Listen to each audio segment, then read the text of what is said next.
Hi, how's everybody doing? We're here live from Dallas, Texas. I'm here with the one, the only Prophet of Zod. Hello. We are sharing a couple beers. Cheers, sir. And Steve. Yeah, I'm sort of here. I'm here in spirit. But I think you're breaking up a little bit, Dave. Is that a stable connection? Oh, do we have them on set feed? Are they on the other side of the planet, or is the Earth flat? We're not getting connection. Oh, they're on Holiday Express Wi-Fi. No, but Marriott. Okay. Well, the first internet. They got the upgrade. Before we start, I have one question that I've been dying to ask because I know everybody wants to know this. Zod, can you do me a favor? Can you look over to Kyle's crotch, and he's wearing pants because this is might be the first time in the history of the show he's actually wearing pants during a live stream. This is true. Yes, indeed. Okay. Okay. Good. Hey. Hello. Hi. Hello. We welcome. Oh, hey. Awesome. Yes. Look who we have here. Welcome. Yeah. Come on in. For real? Yeah. We just started. We have. Yeah, anyone can come in. Yeah. We have from Truth Wanted, Objectively Dan. Cosmic Skeptic is coming in. Hi, yeah, come on in. And the film crew is also here. So very cool. So what we're doing, like we're having people come in just to sort of like ask for a question. Cosmic Skeptic can come in. Oh yeah, sure, right now. Yeah. All right. Yeah. I'd recognize that accent anywhere. Hey, Alex. Hey, how's it going, Steve? You all right? So yeah, we are down here at Faithless Forum in Dallas, and we just got through with a meeting for tomorrow, and I think it's going to be awesome. Yeah, it looks like it's going to be great fun. What are you looking forward to the most? I think one of the greatest things is having all of these people all in the same place. Because with a bunch of these people before the speakers and panelists, I mean, but like they're not pixelated, you know, like they're actually here. I can shake their hand and it's crazy, and to have them all kind of mixing and matching on different panels and stuff, that's going to be great fun. Absolutely. What about you? It's just fun meeting everybody already, even now, mixing and meeting with people you've just seen on screen. Mm-hmm. And tomorrow, just getting to meet subscribers and everybody's showing up. It's a really good time. So last one was fun. I look forward to this one too. We're as sort of like general about people's height, I guess. And when you come out and you actually meet Dan, a giant. He is indeed. He's like 6 foot tall and 6'5", yeah. 6'5", yeah, 6'5". Oh, this is awesome. This is like a YouTube super stream come live. So yeah, well, what we're going to be doing tomorrow is we are going to be having different panels. They're going to be moderated by various people. Shannon has been dubbed the I'm the conference mom. Yeah, conference mom. And today, I have to tell the story. Aaron has been talking up this ghost pepper crab for a week, and even the smell, like literally. Was it bad? Yes, I mean I could smell it. You didn't do it, did you, Kyle? No. Oh, You could smell the heat. you didn't do it. But I'm the only one here who did. Oh, you did it? Did you really? Well, I had some of the corn, just because. You had corn. Stupid sauce. What a man. But sir, what's sitting there, dipping it, like dunking it, and eating like there's nothing. No change of face. That's impressive to me. Nothing. I feel like I would have tried it. I don't think he's human. I would try it. I think he got a blessing from Ocean before, and then That is true. Ocean did some of that pagan magic. he did that magic on That is true. So we were just talking. What are you, Dan, looking forward to the most for tomorrow? Man, I love being here with everybody. You know, like I've been to a couple different. Can we get the camera over here? Yeah. I mean, I've been to other atheist conferences before, and it's cool to see other people in like chat stuff. But these are people I've been talking to for a long time, for months and months. And it's like, there's Ed, it's here right now, and it's fun. Like, it's just like having long distance friendships, Skype right here, right now, and it's a blast. I gotta say, it's the best part. And we know what yours is going to be. What's mine gonna be, Kyle? You tell me what it is. What is it? Oh, scroll there, Paul. Oh, it's awfully cute. Look at this. We've seen them on stream together. Oh, See, they're not the Yeah. same person. See, they are two distinct individuals. Yay. Look, you and the three of us Hearts. together I know. on screen. Wow, I'm that's Hearts. Wait, is Steve on here? I know, Yeah, right? hey, yeah, see, I'm actually in the other room here. Can you tell? Things about people. I'm in the conference there. Is there an agnostic on here? So, I don't Hey, Dave, you can hang up on him now.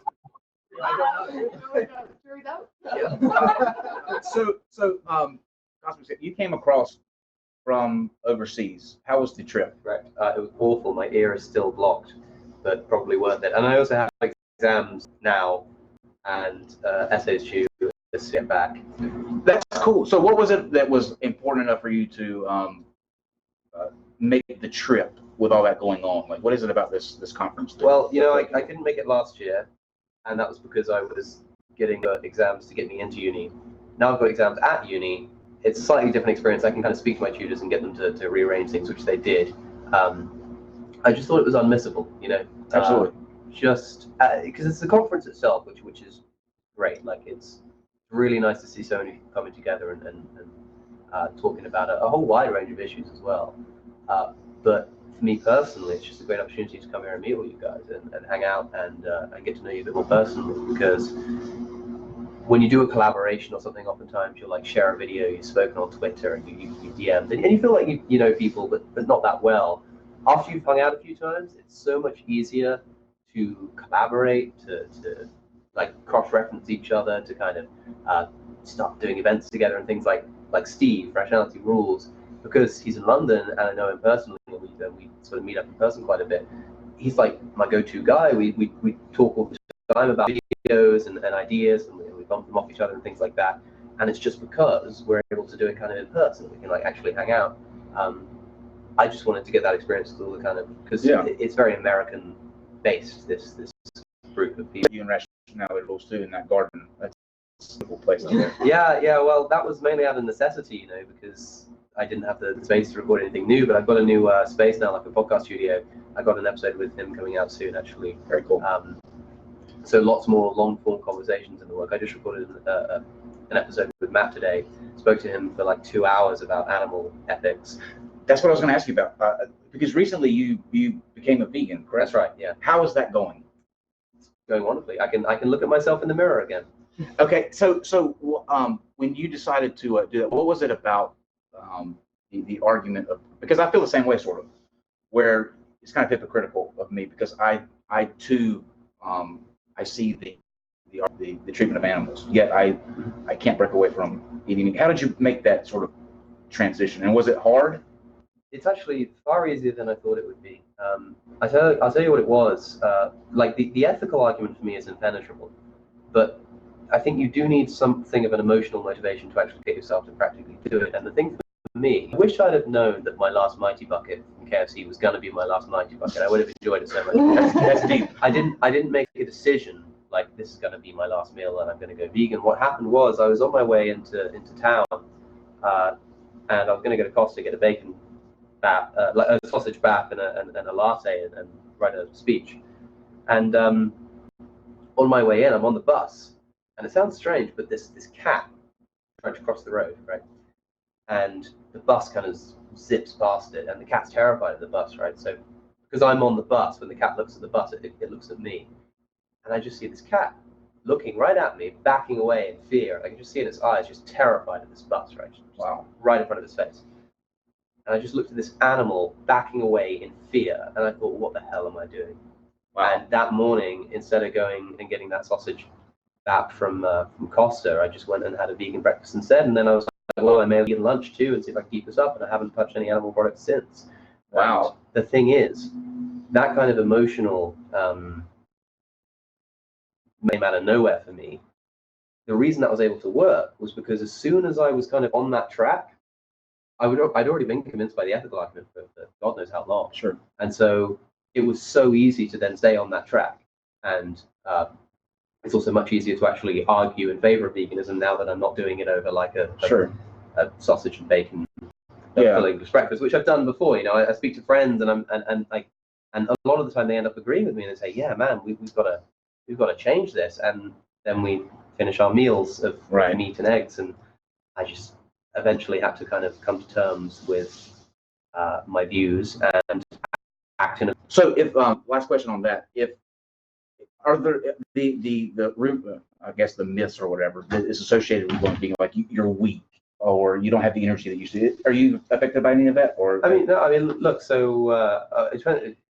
if you mean physically speaking, like you get a lot of hate mail from doing this kind of stuff, or hate comments, I'd say. Like, sure. People, this guy made a response to me.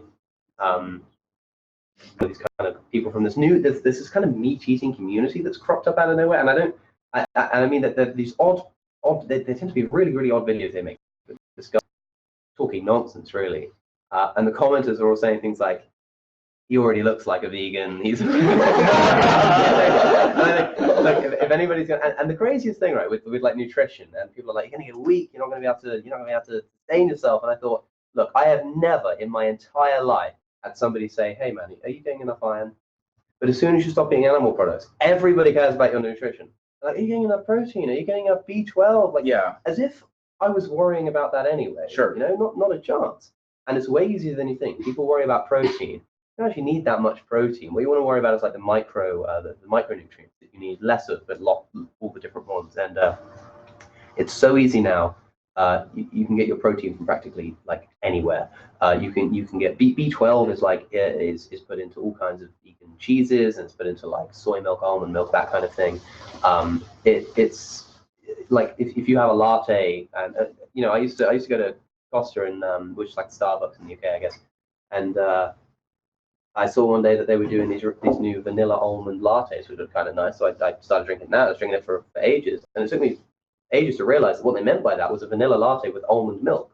I was drinking a vegan, I didn't even notice, and I realized that's probably the same, in the same way that I just swapped out milk for plant-based milk. Just do the same thing with your burger patty, and then do the same thing with like the milk that you have with your breakfast, whatever, and you just, every single thing that you think you're going to miss, there's an alternative for. And the craziest thing is, the ethical argument is so strong in favor of it that even if it were the case that I would have to make eating a purely functional thing, and I'd hate all of my meals and they tasted horrible, and I was even like slightly like more tired and skinnier than all, then I'd still do it because the ethical argument is that strong. The fact of the matter is, it's not even that bad. The fact that we can do this and still have nice meals and still get the right nutrients, and still, you know, I'm not somebody who hits the gym much as it is, but if you want to, you can be that guy. And the fact that we can still do that stuff and act in line with everything, I think is something to celebrate, and is the reason why so many people are beginning to do it, and certainly the reason why I started it. And I can't argue with anything you said, except for one thing. I don't think there is a substitute for bacon. I agree. I second that. And you know, I do miss it. Yeah. I'm not gonna lie. Like, it does taste. You get a lot of vegans who say like, you know, Sure. oh man, it tastes the same. No, like nothing tastes nicer than meat. But like, Right, yeah. you just got to be aware of the suffering that it takes to get it. Well, that's impressive. I mean, like I said, hats off to you for being able to do it. I've been there and thought the same thing, that, you know, I'm being hypocritical, but every time that I'm around, like, I just can't do it. I mean, you know, I'm not that, even though I know I should, I just can't. So hats off to you for. You know, I thought the same thing like a month or two ago, and eventually I think it sounds like, you know, the ethical component is there for you, and it was for me for a very long time. There's gonna, you know, it's different for every person, but there will be one kind of emotional motivation that might come out of nowhere. I don't know what it would take for different people, but once that comes, because the ethical argument is already in place, it will probably be easier than you think. I'm the kind of person that, you know, those Sarah McLachlan commercials with the animals. I die for the remote to turn it. Like, I can't do it. I cannot do it. So, where'd you fly in from? Alaska. Oh, my bad.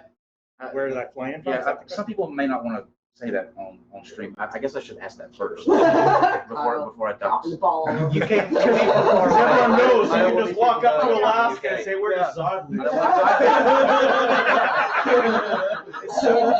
I heard Zod was here. Hit me on Alaska now. Everyone in Alaska knows each other. Okay, Just like regroup. We're not talking about where Zod's from. Okay. Wherever you are from. How was your trip? got on airplanes and sat on them. It was about as fun as usual. Nice. Now, you had the best argument for Kynes. I want to talk about that. Okay. As everybody knows, Kent Hovind is somebody that we've had on when he debated Arn, and one of these sticking points was the Kynes argument. Kent says that Kynes are a thing. Arn tried to explain to him why they weren't, and that different kinds can't come from this kind. Can you kind of reiterate? And if you haven't seen the Zod video, you need to go watch it. But can you reiterate how you brilliantly broke that down? Okay. Yeah, I don't know if I could say it was brilliant, but It was. Kyle, say it for you. how's it prompting you to say that again? Thank you. You're welcome. Yeah, I just made a conversation between two different people where someone was showing off his house and explaining renovations he'd made, and Whoever that actor was terrible. which one? The one explaining the window. Yeah, I didn't like Stop it. the call. I think that was Vice Breno, wasn't it? Was it Vice Rhino? Oh Yeah. yeah. Oh, I was confused. I thought you had to be insulting me, but I didn't think I played that role. So you're just insulting yourself? Yes, exactly. Well played, Paul. Well played. Oh, Paul. I even made the one to look like me, and my son's like, "Hey, that's you." But yes, anyway, Vice Rhino was showing off his house to me, or we were playing the characters, and he was explaining how he'd renovated some windows. And long story short, I was able to accept that he could change the size of a window or the opening. But then when he said he changed the window into a sliding glass door, I called him a liar and explained that windows can never become doors because they're different kinds of openings. And that, I mean, That was great. Kent has stuck by that argument for His slavery video is the best video. years. That's Actually, the best. The no. slavery video is the best one. No. Yes, it is. No. Yes, it is. No, No, I will fight you right now. Fight your face. because I was Kent. No, because you were in it. Okay, Yeah. well, fine. Yeah, You need to say your thing. I was in it. what you always call godless engineer. Goat fucker. Yeah. Yeah, but in that series, we're Kyle's parents. Yeah, that's true. That's true. Right. I am your mom. See, the thing is, this is where like Problem Zod is like such a genius because these little things. He took the leaves that Adam and Eve wear, like you see in the paintings. You made them make- He made them maple leaves. I laughed so That's hard brilliant. when I saw that. Oh, there was tears coming down my eyes. So how is it? Perfect. You're the content creator that does videos where it's you in the in the real life, Yes. and then you have a cartoon series. How do you have time to do both? And which do you like better? I think I like the cartoons better. It's a lot of fun to put together, and I like getting different people's voices involved and stuff. And it's a very quick, succinct way, if you take the time and script it right, to put a lot of ideas and make them flow quickly instead of just expounding on them in a speech or whatever. And your writing style is like, I think everybody can agree, is just dead on. He Like, cuts right through all of the minutia and is like right down to the crux of the point. Like all of them are like reductio ad absurdum. Like each Yeah. one of those cartoons is just like, hey, here's a scenario where the exact same argument is taking place in real life in the way that we view things now. It's ridiculous, right? Look at it. yeah, they're very well written. They're great. And like you have a talent, I think, for cutting through, like Shannon said too, show either the contradictions or where hypocrisy lies, but you do it in a way that is sort of like, I would say, South Park-esque, where they're able to, and I mean that in the like a huge that's compliment. awesome. They're able to take something that's going on and really turn it into a different sort of situation that people can sort of relate to, like the Kynes thing. But you did a thing with Jimmy and the Mormons. Yeah. Which I thought was brilliant. What is the most shocking thing that you've learned in your since you've been doing YouTube, like whether it be the Mormon thing or going after various like Dr. Butts? What's been the most shocking claim that you've heard? Boy, it's hard to remember the last time I've been shocked by an apologist. Good point. Because it all just sounds the same and you get jaded by it. But the Mormon thing is the only new thing I've heard. So I think, That seemed deep. yeah, I think the fact that they literally thought Jesus came back twice to explain things in two different ways, and that everything in the U.S. literally got turned over in earthquakes and stuff, like, I don't know. It's hard to really think that that's actually stranger than fundamentalist Christianity, but it's stranger to me. It's different. So Right. Yeah. yeah. The submarine though, how is the submarine, like Jesus coming back twice, I'm like, yeah, I can hand wave that off, but them having a submarine that they use the light from the mountain to drive across, and then everybody gets a planet! Everybody gets It's a a good planet. deal. You Let's can't talk, turn it down. let's talk about how things went the other night. What other night? Point to yourself. Where are you pointing? With the Rand County. My nose. I'm pointing to my nose. How do I don't know if you've seen the comments, but No, I haven't. I've been so busy. Why? It's intense? well, it's about 20% like really bad. Like his people. Like every Did you video watch- I've ever posted on Did you YouTube watch the ever. stream that he did after leaving you and I? No, you sent it to me this morning, but I was at airports. Okay, let me give you the Okay. TLDR. Now, he Okay. had 3 people in there, right? He had a guy named, like, Fourth Amendment person, and then this lady named Jenny. Now, Jenny seems super sweet, but Okay. she called me a demon seed, I believe. She called you a demon. Right, Right. and, Okay. and you're fallen. I'm fallen, Right. but I'm not a demon. Point for me. Now, here's some context. This is in defense of a person that we had on that we were talking to Right. that literally said that Beyonce What's an energy was an energy vampire? vampire. In my That life, Beyonce, yeah. this was his Never. proof. She comes out to do it and give me your energy. Right. And that is her literally taking their energy. Right. Right. It's like Dragon Ball Z. Right. That's Yeah. the question that I asked. I said, okay, when she does, Sometimes I don't know about my life, Kyle. when she says Ever that, since I met you, it got weird. what's the transaction? Like, what are people? Okay, you heard her. Like, what are you? What are you Here's my Some energy. kind of carbon tax type of. And like, why did she have to ask for it if she's capable of sucking energy out of people? I've thought about this more than I really even fucking need to. But like, if she's She capable has of to ask- sucking energy out of people, why does she need to ask Yeah, she for them to doesn't be need like, here you consent. go? Yeah. Why can't she just suck the energy out of Rand people? Campbell was a guy that came on and he broadcasted from the Amazon rainforest in a hut. Was he not? That's not. He showed it. Like he's in the He's like Amazon turn around, yeah. rainforest. There's this like hut coming up. Mhm. He said that he went out there because he needed to get humble. Right. And then he had a self-congratulatory stream right after. Afterwards, Awful. 2 hours. It was. Rand kept saying, "Well, well, I think we can say with confidence what's wrong with sexual." You said that on the stream? Yes. Yes. Rand, stop Yeah. being such a dick. God. During your stream, he just kept calling you well dressed.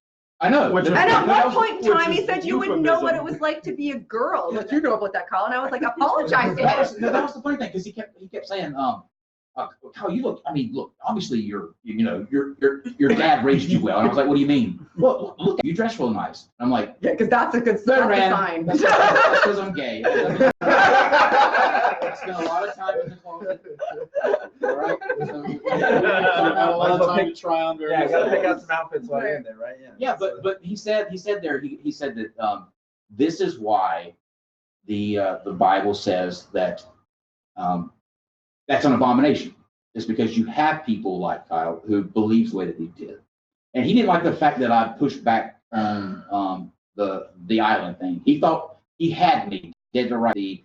Okay, if you're on an island and it catches on fire, I build you a bridge. Oh, yeah, that was so ridiculous. I build your bridge. He's making the analogy to God. But I said yes, but the difference is in that scenario, you lit the island on fire and then you built me a bridge. You put me on the island. And it's an invisible bridge that you can't see. Right. And I just have to Yeah. walk randomly and be like, You maybe expect- this is where the bridge You is. expect me to worship you because you set the island on fire and then you built me a bridge. That's my only way out. And you hit it. Yeah. Yeah. Amongst all the other bridges that lead nowhere. But more importantly, I will kill you. Wait, like 5G is in wireless? Yes, he Yeah. said that the murder of that what was his name? Nipsey? Yeah. Oh, yeah. Hustle, Rapper. hustle. That was a distraction to distract people away from their unveiling 5G. Right. That's no. Yeah. Yes. Yes. No. Yes. Yeah, I was there. It happened. Steve, And I was so Steve, upset. why is Rand Campbell the way he is? You're old friends with Rand. What's going on with Rand? I am thoroughly convinced that Rand is a Poe. He is a commensurate con artist. He came into the community as a con artist. He has history as literally being a con artist. That's not even hyperbole. He was, before he came into the community, a con artist, and he was a pimp. He literally had hookers working for him. So nothing he says, I take it with a grain of salt. Like, matter of fact, years ago, people may not remember this, but I remember the history. He had actually argued one time that he was in a fight with an anaconda and it started to swallow him. He had to fight his way out with a knife. And this was in Africa. Yeah, wait. It gets better. We had explained to him, or they had explained to him that anacondas are not in Africa. They're in South America, to which he said, well, yes, I realize that, but it was an anaconda that escaped from a local zoo.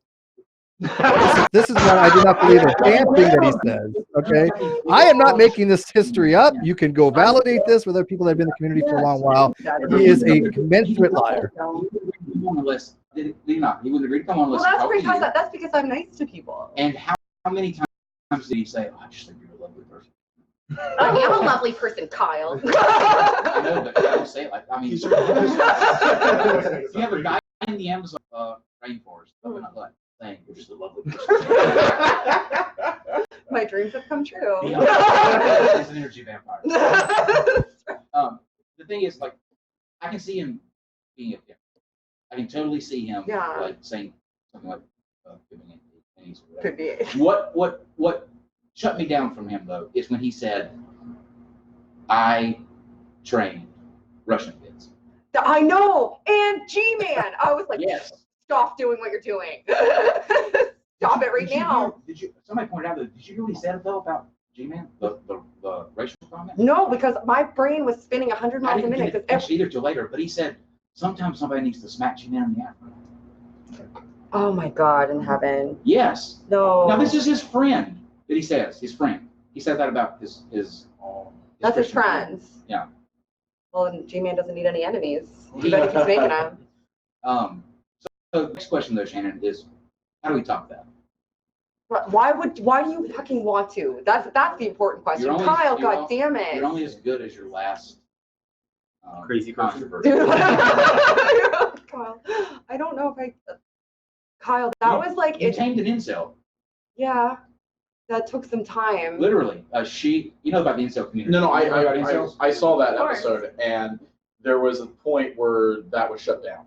That he finally said the shittiest comment that he was going to say. That Which one, Catfish Man? yes. Oh yeah, Like, not him. I didn't it was think that. at the point where he said, King "No, I Gay catfish, and I meant to, and I'm still." And that's okay where I with lost my it." mind. And then that's where you lost your mind. It's like, okay, if you're willing to do Yeah. that, we no longer want to talk. Yeah, I have a line, and my line is I can be very, very patient about poor ideas and Yeah. try to understand where they come from so that they can be countered. But once you get to the point that you are actively harming people, especially if you're not remorseful and you're doing it on purpose, that's my line. And then I'm no the longer point there going is- to be cordial with you. Right. Fuck off. But the point is they deserve it. Oh yeah, Kind yeah. of that was the attitude they had. But on the flip side of Oh, that, yeah. is Right. Incel 101. They we had deserve 5 streams on that, right? We had 5 Mhm. incel streams. it. Right. We talked to the guy who owns the largest incel forum, Right. incels.is, Okay. where all that stuff goes on, where all the evil, ugly stuff goes on. Right. He came on and he put on a really like good face, somebody like you do for damage control, right? Then we had 2 incels that actively are there and that just said awful things. Now, the first time they came on, the first time King Gidself came on, Yeah, he was that's on when I read radio. his homophobic rant. Right. And I kicked him off because that was too far. Like he was saying all of this, Right. like awful stuff. He emailed me back after that and said, "Look, I see where you were right. Can I come on? Let's talk about this." He is doing like the second stream that he came on. We actually got him to leave the forum. AV guy. The AV guy's taking over. This is I can't tell you how. Oh no, it's just looking at the side of Kyle right now. That's okay. Hello. Christy. Literally a Lucasfilm. And right now we're looking at a wall in Christie. I can't And see. part of Dan. Call a Kyle, I don't know if you know this, Kyle, but have you looked at the Incel Wiki? There's an Incel Wiki. No. And there's What's on the there's an Incel. Check it out. There's an Incel Wiki. There's Before you say that, let me finish this and then I'll go to you. Let me just finish this last little bit. to it? He came on a stream with Shannon and I. Shannon and I talked to him. By the end of that stream, he said, I'm going to leave the incel forum. And we didn't think much of it. No, we don't. But to this day, he is still in contact with, he still contacts me like, 3 times a week. He's doing well. He's doing voiceover stuff for different channels. He's on Fiverr. That was one of my, like, I told him, I said, that was one of your suggestions. you need to go and like do that because you have the voice for it. And so Shannon actually turned a incel around, and he is in contact with me 3 times a week. Wow. He's doing amazing. He's doing voiceover work. He left all that stuff behind. So That's why you need to be patient with people when Yes. they're spouting craziness, because people come to that craziness nobody wakes up in the morning and says, you know what, I'm going to be a reprehensible asshole. People wake up in the morning except and Ricky. except Ricky. He probably does. That's his affirmation. Yeah, but most people, when they come to that for a reason. Like, they've either had poor reasoning that has led them to that, or they've had a combination of poor reasoning coupled with harm, and it's some sort of defensive mechanism. And if you keep coming at them, you're just going to further entrench them. Right. So that's why when people say, you know what, shut down those conversations, I think to myself, you know what, have you ever changed your mind? Have you ever changed your mind? That's the Because important that's like saying that no one can ever change their mind and you don't want them to. That's the important thing. That goes to the Then what are we platforming- doing? To the Why are we platforming controversy that Right. we were embroiled in for. Oh, dear Lord. The thing is, if you have Right. that, if I listen to people about the incel thing, because I had so many people saying, don't talk to these people, you're giving them publicity. We don't need to talk about bad ideas. It worked. Yes. Somebody left. There's one less of those individuals out there. And he had having that conversation. influence. He was intensely influenced. He was. And he's looking at starting another forum It was. where other people will be going with And I him. actually bought that domain. Yeah. We're trying Oh, we're trying to great. get set up. Yeah. It's called XLs. We're trying to get, what he wants to do is people out. So instead of incels, XLs. So we've got that domain. It's just a lot of like work to set up, but he's motivated to do it. And the important thing is when you have those conversations, as difficult as they are and as uncomfortable. And if we hadn't, air quotes, platformed them, Right. that's an Right. opportunity that would have been there. But you chose how long to keep them on that platform.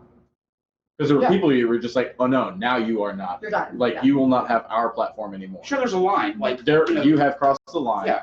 You have met the limit. When you degrade, like I had Shannon on as a guest. Like Right. she is doing me a favor by coming Absolutely. on. If you come on and you insult her, Right. I'm going to bitch you out and then kick you off. Like, that's just the natural. Carl's more fierce about insults towards me than I am. I really like, am. yeah, Carl's like, fuck you, fuck your mom, get out. I was hot that day too. I was hot. Steve, what were you gonna say about incels wiki?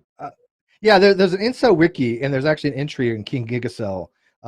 So some strange shit on it, but the primary part is that you might get an interest in. It says King Gigacell was a user on incel.co who engaged with a 1-hour debate with Shannon Q and Kyle from the NonSequitur podcast together with Brendio E Triple E. Yeah, I guess. radio.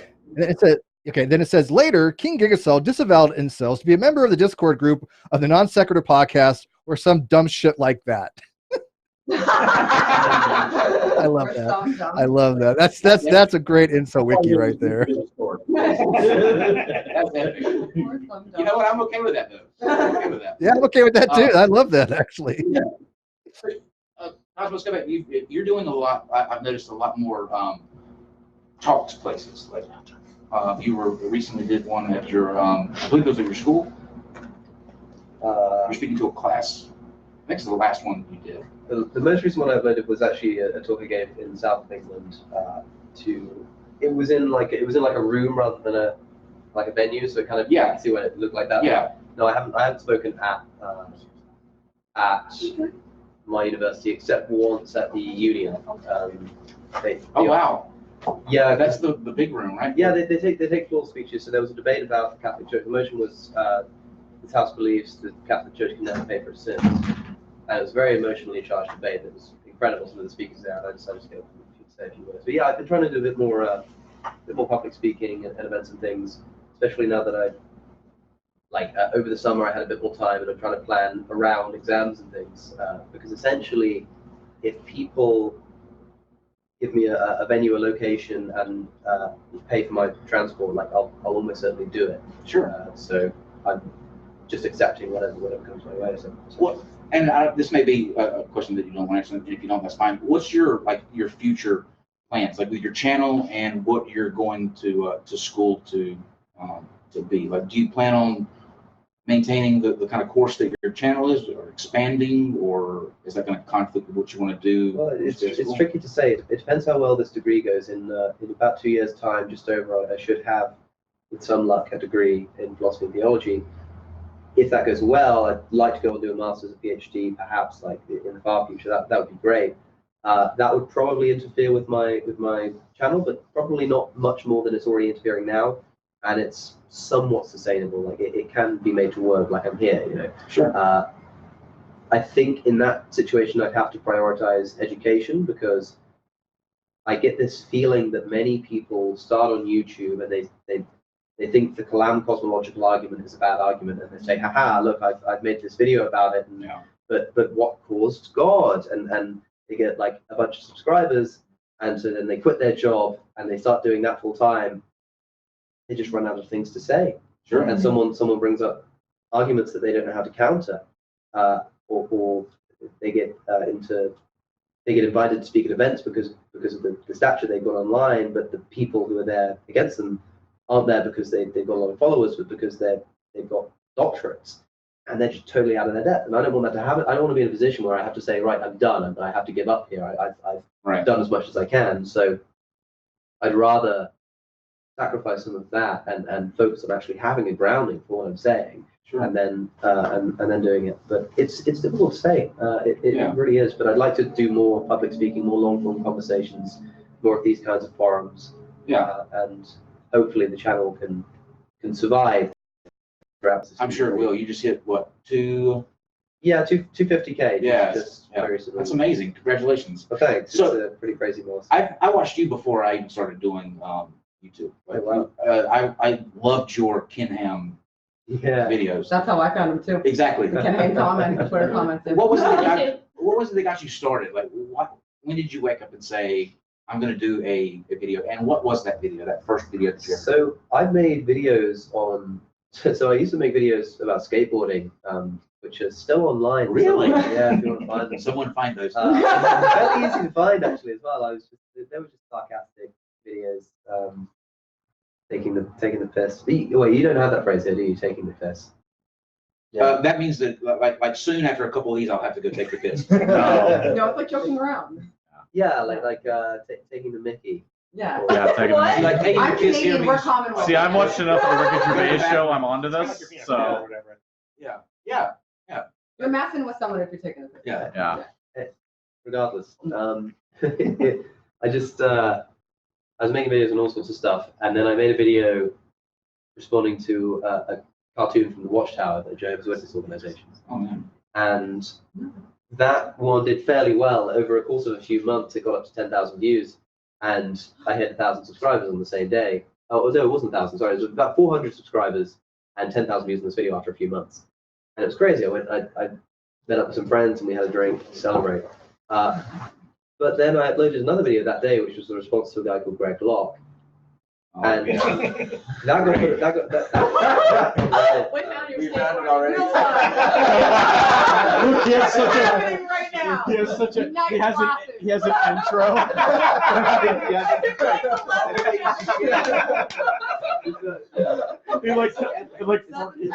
He blurs into existence. Yeah. Put it See right if, like, in the camera. Get that focus Those glasses right are everything. there. It doesn't Yeah, even right. take down. It's fine without it. How old were you here? Man, I think it Watch that nice blur into existence. Nice fading. There's a Wow. swagger walk right Oh. Wow. UK's #1 kiss boy. Swag. I don't make that kind of content anymore. Why not? I don't know why. That was It might make a comeback. Retro. It'd be a little Should be your easier. new intro. Yeah. Cosmic skateboard. We're just almost spitballing on top of it. Don't worry, I spilled beer on the floor. Yes, I know. So the second video you were saying. The Greg Locke video, I put that on Reddit, which doesn't use Reddit, and there's Reddit stuff apparently, but It's not the worst. I can't like Reddit is like. I get it, but either way, Yeah. it popped up on Reddit, and overnight, that video got 10K. And so this other video was amazing that it got 10,000 views over this course of how many months, and then this video just got 10,000 views, and that was the start. Like I had 1,000 subscribers overnight, 10,000 views, and I was just in shock. And that was enough. Like you don't need a whole lot of subscribers. Like someone like 1,000 is a lot of people. And I had like a post on the Friendly Atheist blog. People were sharing the blogs and commenting and things. It's the first time I'd ever experienced having people like commenting at a significant level, you know. Yeah. I thought this is amazing, and I figured, look, people like this. I need to jump on the momentum. So I made it on the style. Again. And so I kind of fell into it almost because that's what people liked. And then I mean back then I probably was more of a science enthusiast than a like Lunchbox. yeah, that's right. I used to make a You had like Newton's law of motion. You were jumping more stuff. like kind of sciencey videos. But when the atheism stuff kicked off, I thought I should probably focus on that, which I did. And then that kind of moved into philosophy, which has always been the kind of underlying interest in both the science and the atheism. Like to me, the atheistic arguments I was making was just a subset of my interest in philosophy. But that's what people then kind of got to know me for, so I have to keep that up. But I'm hoping now to expand a little bit more into other areas. So I speak about ethics, morality a lot. I talk about that with like Steve, and then talking about like animal ethics and things like that. Podcast, the range of guests that I'm trying to get on means that I can talk about all sorts of different subjects. Right. So I've just been emailing, contacting a lot of people, and the variety has been pretty expansive. So that's how it got started. It was kind of my chance almost that I started doing those kind of videos. It like to me, like the one thing like being from the UK. Here's the difference between like you and I. Your accent, you're able to say things, and even though you may not be correct, people are going to give you an air of it sounds right. See, for me, it's the opposite. Because I have a southern ring to my voice, I'm instantly wrong. You know what I mean? Yeah, I know exactly what you mean. And it's the funniest thing because like I can say him, Steve, and Rachel, let's talk all day long. Anything. It just sounds like it's right. And then for some reason, I like 2 + 2 is 4. Just because I have a twin, people are like, "You sure?" That sounds stupid. It's right though, ain't it? Let me that. It's true. Jim. Yeah. Let me swap out. Yeah. Hey, how's it going?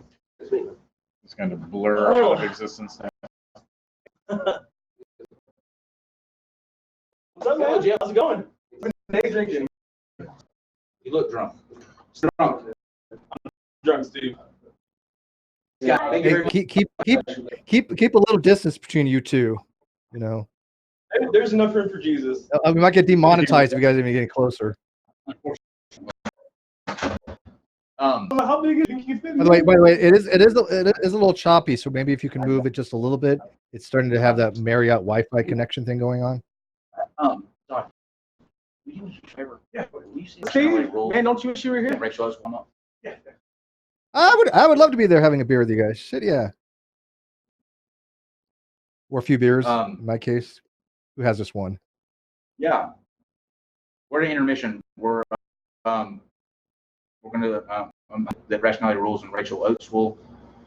Everybody's like a little bit everywhere. They're down the lobby.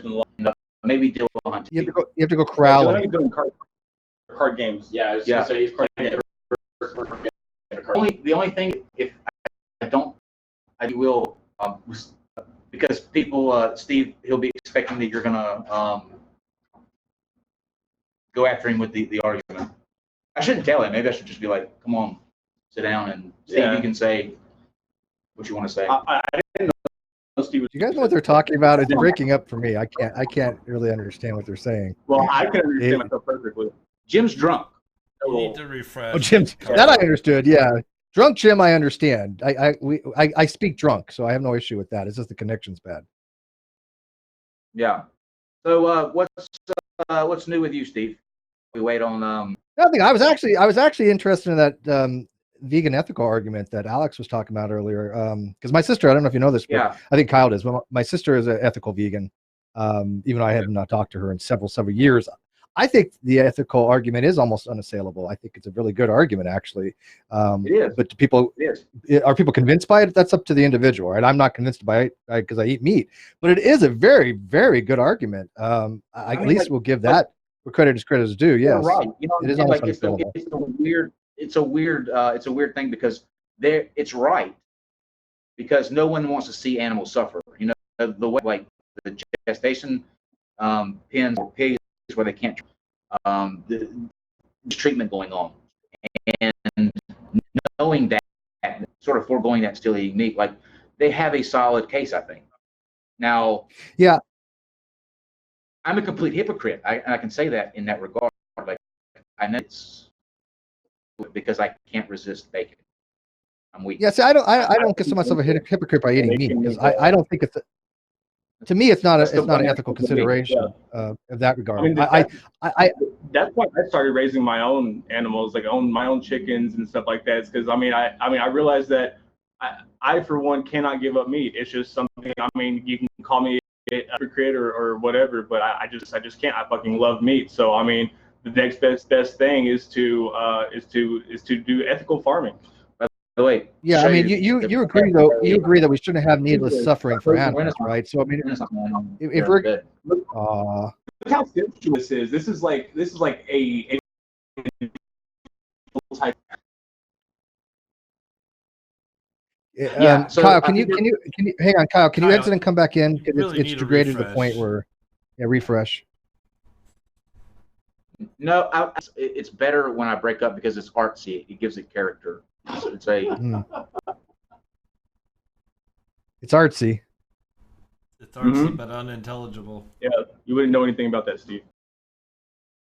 Well, Jim is usually unintelligible, so maybe the unintelligibility of being unintelligible because of the steam breakup plus alcohol might Jim be making sense now. But yeah, no, I mean, I believe that we should have ethical considerations for animals, that we should kill them humanely, right? That's my thing. If we can develop a way to have meat that's ethical, then I think that ethical veganism would go by the wayside. But I think the argument is now more, you know, are there ways to minimize animal suffering? I think so, yes. I think the ways they do things now are inhumane. Where do you draw the line, though? Like, where do you draw the line on cruelty-free? Because, I mean, somewhere along the lines, you are using a product that at some time was an animal that went through some cruel, inhumane treatment. Well, they shouldn't be mistreated while they're alive and killed Mistreated, instantly. right? Agreed. Right. See, I'm agree with Kyle on that one. Yeah.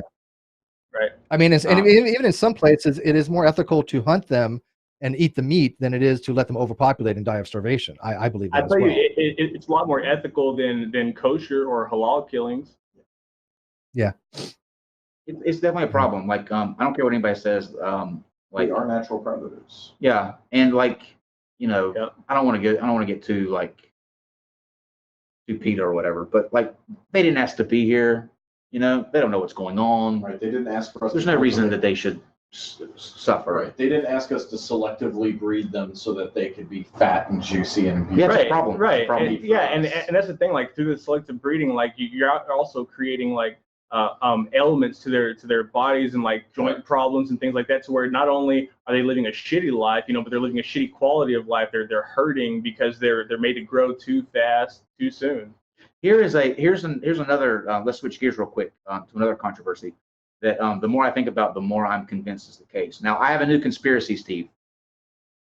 Oh, what's that? Right now, we have phones and technology that allows us to do everything mobile, to talk to people all halfway across the world. Technology has expanded infinitely in years. Now, why are we still running cars on gas? Yes. Yeah. That's not a conspiracy, I don't think. There's two reasons for that. One, gas is pretty plentiful. It's easy to actually produce and refine and distribute, and it also has a very high power density. Different energies have different energy densities, and where you get more bang for your buck, so to speak, for something that is something like gasoline, because it's an explosive, than you would for other types of. I mean, you could run it off like grease, but it's not as energy efficient as something like gas.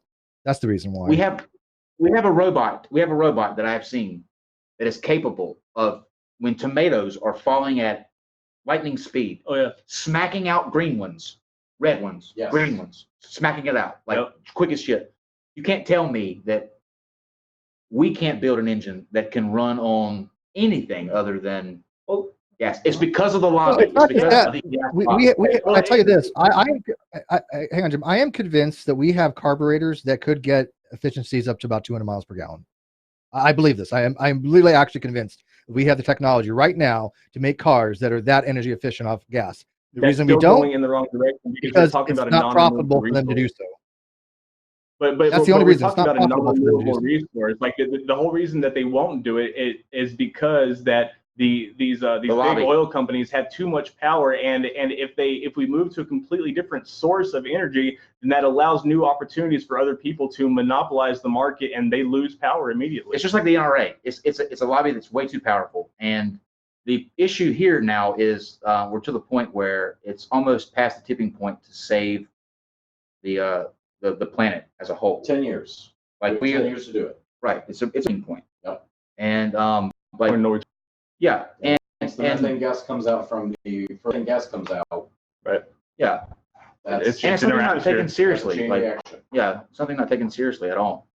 Oh, Yeah, and the other problem with cars, we have energy, we have electric cars, but the biggest problem with electric cars is storage. You need some kind of battery to store the electricity, and batteries are heavy because again, energy density. So in order to have a battery that has that much ability to store enough energy just so you can have high current come out of it, it's going to be very, really heavy. So it's kind of a trade-off. The bigger battery you have, the heavier you are, the more energy you need to make the car go. So we need to develop, what we need to do is develop better density technology for batteries. They have what's called hydrogen batteries that some buses have run on. sure. Those are the way to go. They're the fifth generation.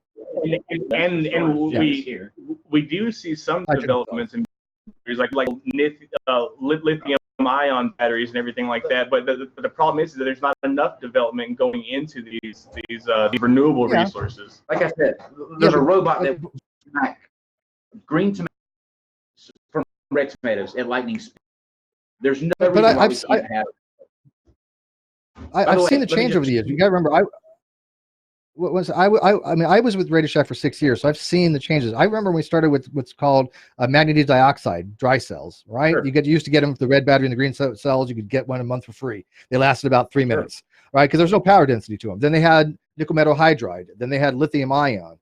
Now they're having things like hydrogen cells. We are getting progressively better. But I think that we're always 3 to 5 years behind, at least minimal, the technology that's available, at least at a minimum. Yeah, no, I agree. We are yes, we are putting in, but we're putting effort in the wrong fucking direction. Let me say hello to our next guest. Rationality. Yay, rationality! Coming on for a little. All right, you know what? You do have better hair than me. I will admit it. I concede. All hail. Doesn't Steve? All hail. You Somebody touch his hair for me, please. I want to touch his hair. Is it real? Is it really? Like, so what was the important? What was the important? Here? Yeah, easier. Let's turn around here. Easier. I got the feature. Potato Seems to be internet. here. So many cool people in this just gotta be here, you know. And then the fact that I was invited means that they want me here. So absolutely, yeah, it's just they want you there. Yeah, it's yeah, I had to come. They really like you. They do. He's quite popular here. Quite popular. He's awesome. So this is so what was it that got you into YouTube in the first place? Like what was why did you wake up one day and decide that you're going to make videos? Really interesting because I've met so many people here which come from like a religious background, and it's almost a backlash. It's like, man, I got shut into me for all this time, and now I'm like, no, I want to show this is wrong, be emancipated earlier than I was. For me, it wasn't like that. I've always thought I want to know the truth, because if I know the truth, then I'm going to make more rational decisions, and I would end up asking questions that irritate me, or they've just never asked them. Right. And so for me, I kept pushing that as far as I could go, and then I found that I find any kind of literature on this philosophy and the Four Horsemen and looking at those kind of questions. I just kept pushing forward with that until basically there was a point where it wasn't something I could follow through with or read or watch. And I thought, I want to create it. I want to create the conversation around it. And so, yeah, that's what I did. Excellent. And I'd take an argument and I'd say that's really wrong for many, many reasons, such as the watchmaker analogy. And I couldn't really find a concise source that really hammered it. Mm-hmm. So for me, it was like, I'll do it. Excellent. And luckily, there was a community that was like, we like that. Yeah.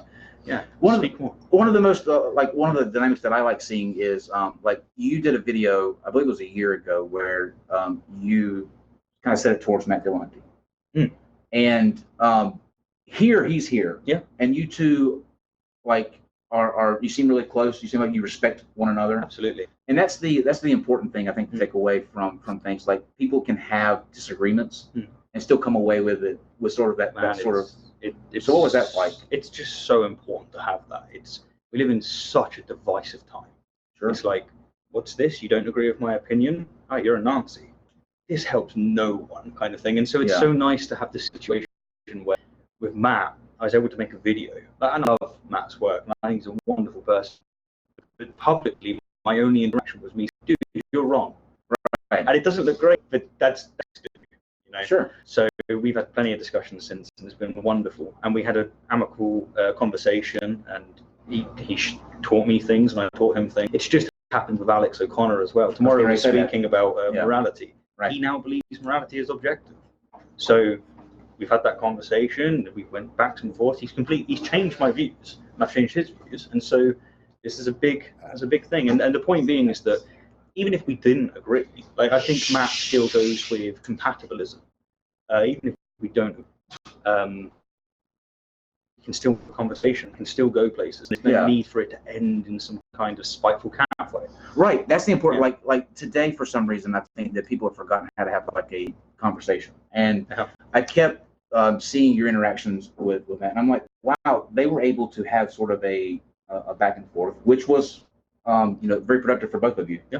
And people can learn from that. I think today people are so quick to do something they don't agree with and just shut it off. Yeah, I agree. I think it's largely the biggest problem we have. Something I'm going to say tomorrow on stage, but I really do feel that while we've outgrown religion, we are still tethered to religious thinking. Sure. The try is still there. You see it in politics. In England, with Brexit, you see it with left and right, and you see it with Trump, and you see it with Hillary. It's just this toxic situation where people have forgot how to have real conversations. Mm-hmm. And I want to deliberately, for a good while on my channel, really show that that's wrong and that you can disagree with someone without being enemies. Sure.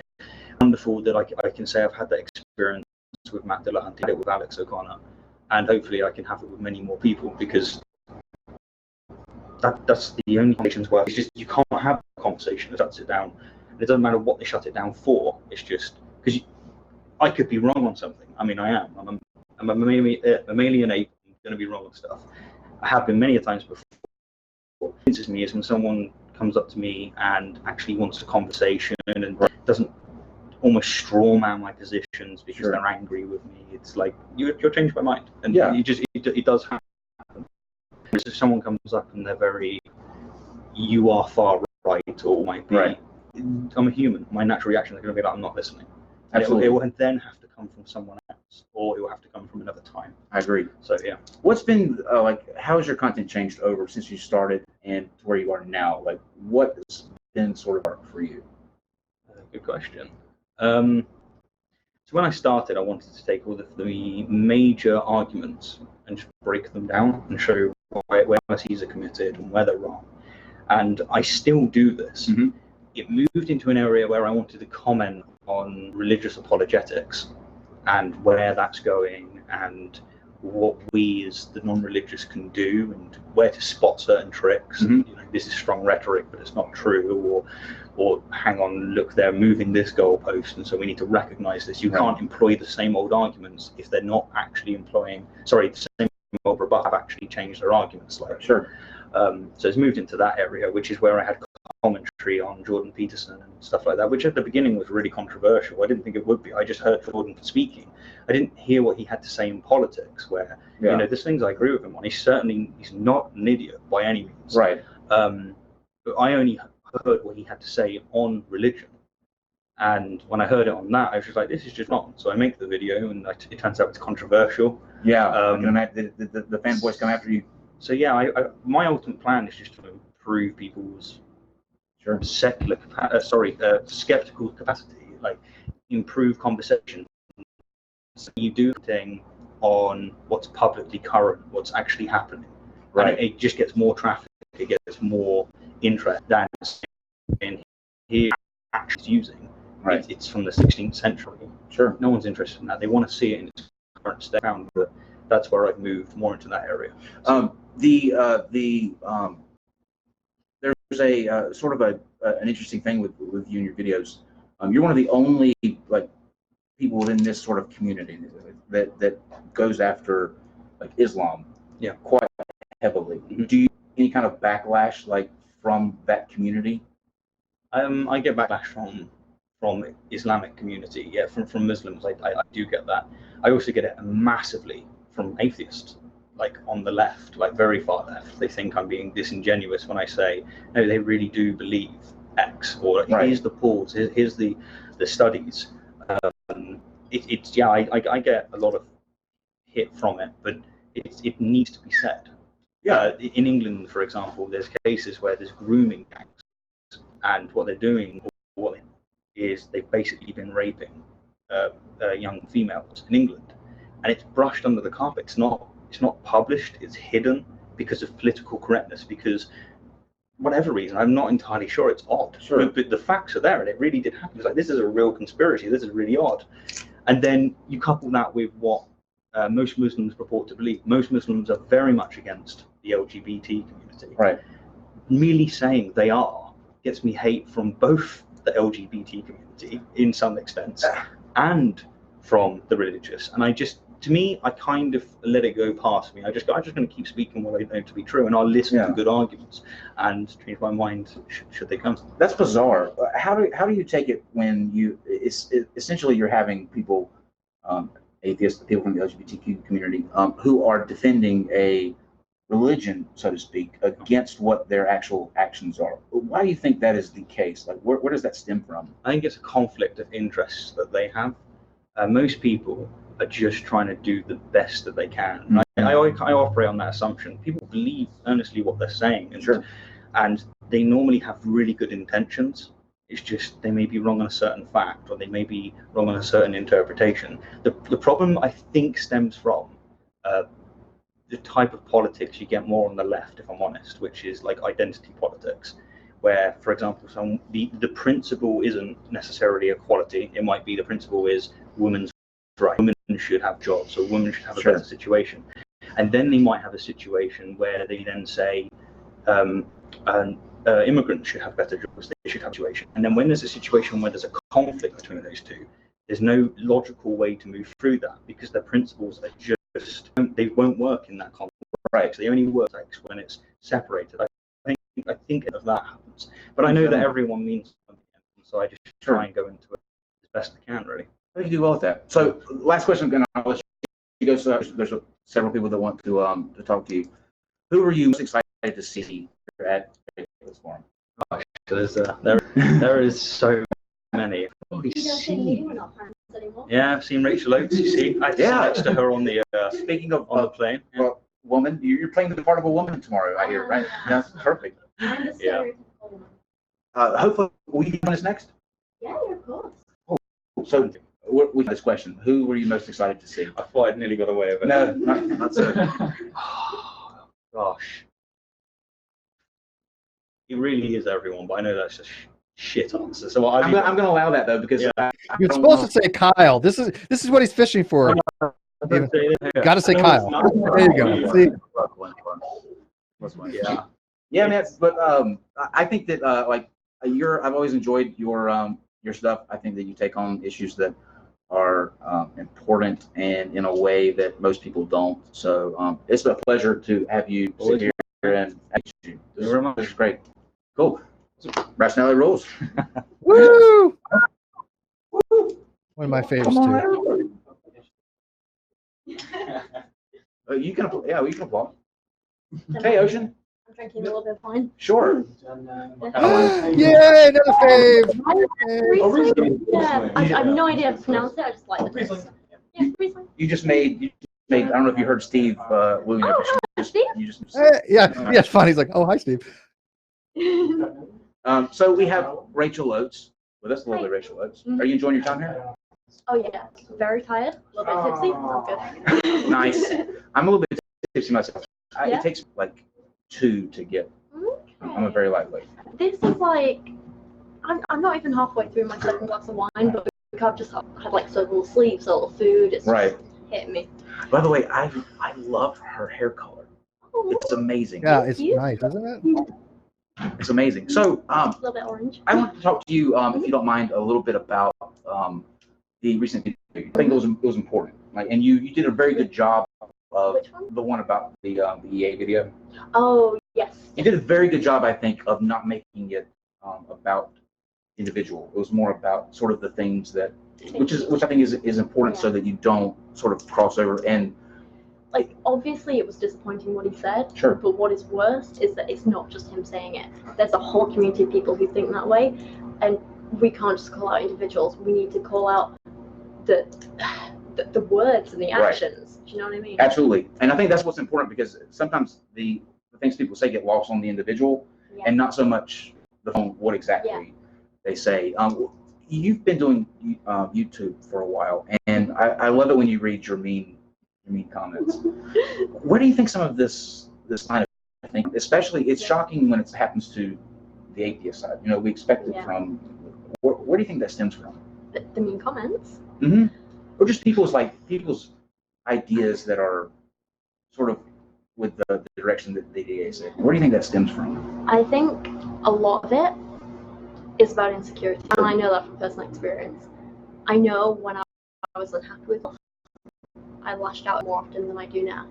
And I think a lot of it is if someone challenges you and you don't like, or if someone challenges you and it makes you feel insecure, if someone challenges you and it knocks your confidence, or something that you've thought your entire life, like a religious belief, or even something like a homophobic belief that you don't believe is homophobic, but it's something you've been taught.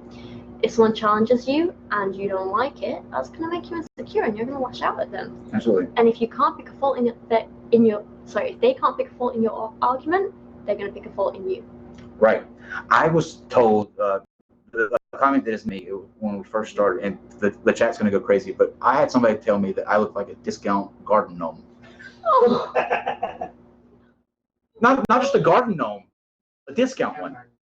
Yeah, but that's the kind of one I buy.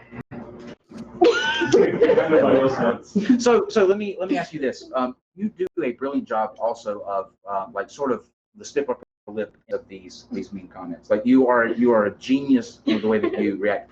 Does that get hard? And like, do you ever sort of feel that they get to you? Usually it's getting easier. When I first started, I would literally sit and cry for hours. And Really? I know I shouldn't admit that, but yeah.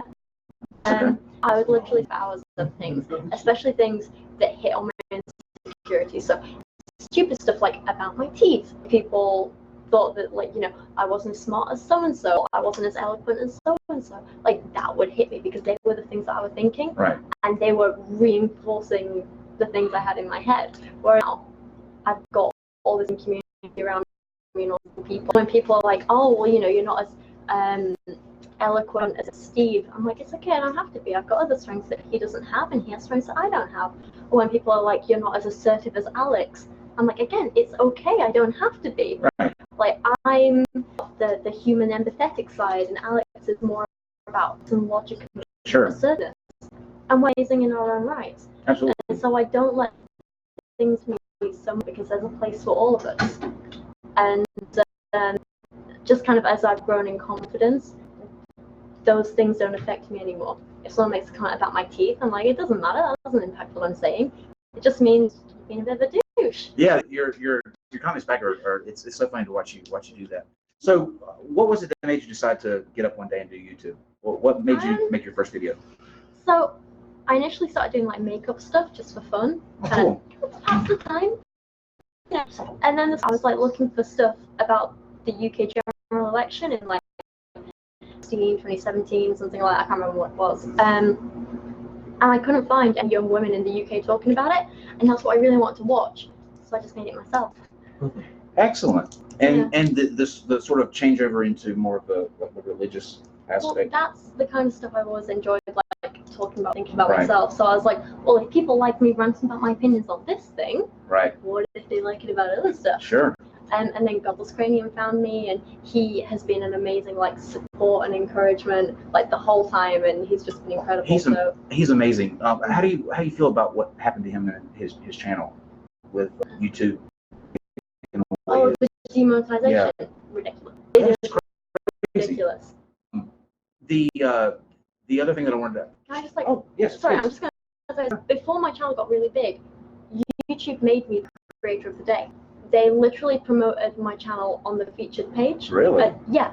They gave me this like massive spot. They promoted some of my videos. One of the videos was literally mocking Christian, my morning with Jesus routines. It was a parody of that, and YouTube promoted that. So why won't they monetize Mike's channel? Mm-hmm. See, I'm glad you Yep. said that. I didn't know that. That's Yeah.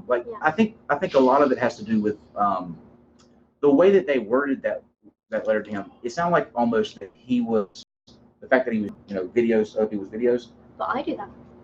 Most of us do. Yeah. I mean, that's Yeah. the whole thing about response videos. I don't know why he was targeted.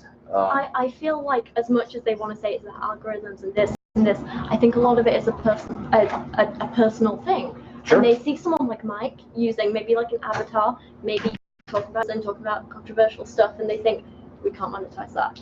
Right. Whereas they see me and they think, oh, she's a young girl, and this lots of stuff, She also talks about makeup and animals. Wow, I didn't even think about that. And it just hit me too. He did a video called anybody remember What If There Was No Religion? I think that was the name of it. He had a bunch of creators do. I loved being part of that. Yeah, It amazing. was a beautiful video. There was no no obscene message. Nothing. That was instantly. I couldn't watch it in my country. I Yeah. couldn't watch it. It was banned in a few countries. Yep. Yeah. I didn't- So I couldn't see the full video without using like a proper. That's they have it out for Yeah. for some reason. He said that it was because of maybe the guy No Bullshit was Okay. he was fighting with that, but He was a Pentecostal, but Well, Kyle, it's kind of weird. People are mirroring in that video, and some people that are mirroring it, some of them got demonetized and some didn't, showing that it is completely arbitrary. Yeah, completely arbitrary. But I wanted to mention this because I don't know how long Rachel has. You said something that really intrigued me because I think, you, Steve, and Alex complement each other really well. I don't know if you guys recognize this, but you guys are like literally the embodiment of ethos, pathos, and logos. Steve is the logos guy, you're the most pathos, and Alex is the ethos guy. So you have the best of all possible worlds. You three really do have a synergetic effect because you complement each other really well between your strengths and weaknesses. That's why I think I people agree. watch your guys. I agree, and especially with that garden where you're out there doing. Oh, that was Alex's garden. Yeah. It was great to start with, and then it got to like 1 a.m. and it was dark, and there were police cars going past, and we'd been doing this. Well, I'd left home at like 1 a.m. that morning, and it was a long day. And that last debate we just did was, we were all exhausted, and it was a mess. Sure. But it started off great. Well, I'm not going to keep you because I know that, like you said, you're tired and there's going to be a big day tomorrow. But I appreciate you so much coming, sitting down, and I wanted to ask you one final question. Of course. What are you looking forward to the most about? Honestly, I might be a little bit biased about this, but the conversation on morality between Steve and Alex. Steve was going over his stuff with me on the plane. I do not know how Alex is going to come back to that. I am very, very interested. Interesting. Yeah. There's a little bit of juicy preview. Steve has some very good points. They're both smart. I mean, they're both Oh brilliant. my god, they're both incredible. What was the topic they were talking about, Rachel? So they're talking about morality and kind of Morality. like objective morality, but Steve has a little challenge for the audience, and I think it's going to be good. Oh man. I'm can't looking wait. forward. I tend to side with Steve on the whole morality thing. So I think I've watched Alex. I've had to talk to Alex. Alex seems like he's becoming more sophisticated in his approach to morality. He literally has. I've seen him change because what he's told me and what he's saying now slightly changed, and that's good. I think that he's actually taking on board a lot of things that Rationality Rules is saying, because I love Rationality Rules' approach to things. You know, when you have a bunch of different atheists and a bunch of different people, you're going to have differing things, right? Nobody's going to be 100% correct. So it's nice that people do take on board other people's views on things. Yeah. Well, thank you so much for popping in. This was fantastic. Absolutely. It's so great to meet you as well. And Steve, why aren't you here? Next Rachel, time. I would have loved to meet you. You know that, Rachel. I look forward to. I knew you before tomorrow. anybody knew you, Rachel. I've been with you since day one. Oh, Steve. Come on now. She was on my channel when she had 200 subs. I don't know, seriously, how many subs did you have? Thank you so much, Rachel. Bye, Rachel. That was amazing. Jamie? Oh, sure. Yes. I mean, you have a lovely bow in your hair, so I might as well. Thank you. Yes, I've managed to wrangle a bobby How do you pin go from tie. Rachel to this? Boone, one of the hosts, one of the co-hosts of the show Talk Heathen, a production of the Atheist Community Boss. I'm going to be on there Sunday. Yes. Love the shirt. Sunday, Love the shirt. Thank you. Swag. Show it Hey, off. Steve has. Swag. I like the bow. Thank you. Yes. Now, It's Now, Jamie and I have been fighting all night about a very important topic. Oh God. I'm not a great advocate. I know exactly where you're going, but yes. The Oxford comma. Gotta have it. Necessary. It's a must. Let's see how. If not, you get ambiguous. You have to be able to separate the things. Strongest possible terms. Listen, this is not This gonna is go, on that's not gonna go well par for you, Jamie. with the results of World War II. The live chat's my peeps. Let It's us not gonna go well know. for you. Tell him, peeps. Well, you're not for the Hashtag Oxford comma. You things get confusing if you don't have the Oxford. What do you like? Pineapple on pizza too? Who are you talking to? Me? No, Jamie. Yeah, who's for the Oxford? Who's not for the Oxford comma? Really? Listen, my position You can't be friends, Jamie. is in large part on a level of apathy that doesn't facilitate, which is going to get set aside. Wow, probably. that sounds very Jordan Peterson. Now you wounded me, and I have to find something to debate with you about. A lot of good sounding words. That's Jamie Peterson. No, I know. I'm not actually. Just go clean your room. Yeah, but it makes for good TV. Let's see. Where we got? Always, Someone said always, "Dang!" exclamation. always. Oxford comma. We need the space comma. Yes, space comma is this phenomenon on Conspiracy Cats channel where flatters leave a comment, and the reason they always put word and then a space and then a comma.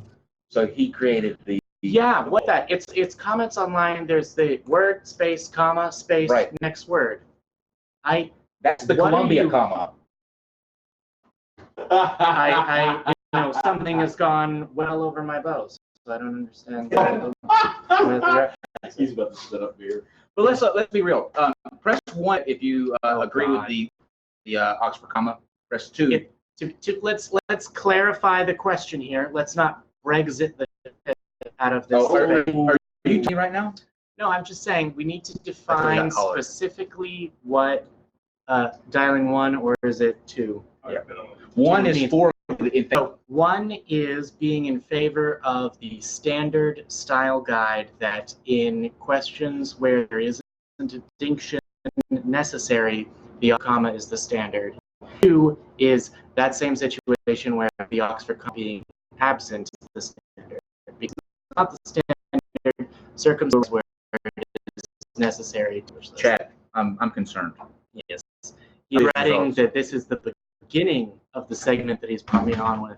Or at least, I don't know. You can boot me. Is the next great debate we're going to have on MLA versus ADA versus Chicago style? Is that going to be it, Jamie? Because I think that we need to have that debate. MLA, ADA, or Chicago style. So here's what I will say. In practical terms, for newspapers using less ink, I entirely understand that shift in style. See how easy that was? Now we agree. Yes, but except that I believe you were representing is that the Oxford comma is not something that is either generally necessary in any circumstance or never necessary. The second of which is demonstrably false by a person with more information than I have. You're starting to sound really good on this, so we're moving on to Darth Dawkins. How do you go from Oxford comma to Darth? That's a Listen, slap. one of That's a leap. one of the greatest interactions that I have seen in a while. Yeah. There was I believe it was 3 weekends. Back to back Yes, to back it to was. It was. Yeah, it was at least 3. So It how certainly was felt that? that long. See, he won't give me the time of day. Like, he won't have anything to do with my. So I'm kind of like living vicariously through you. What is it like to speak to the Darth Dawkins? Slam your head against the wall a few times, Jamie. Just bang that head against the wall as hard as you can, and that's about the equivalent.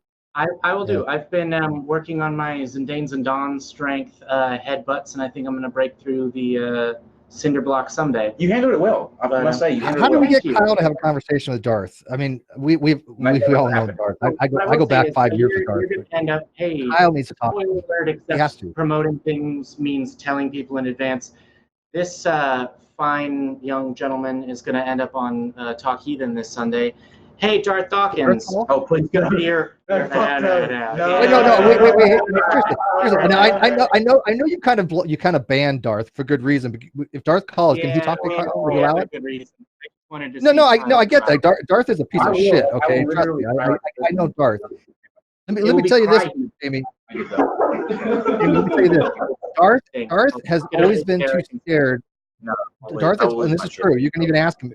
Look, if Darth ever calls, Darth has been too scared to ever go on my channel ever. I've been in his multiple times. I've been multiple hangouts with him. I've engaged with him countless I'm times. scared to go on your channel. He will not go into a forum like mine where he knows he doesn't have control, because he knows he will get his ass kicked. And it's an open invitation.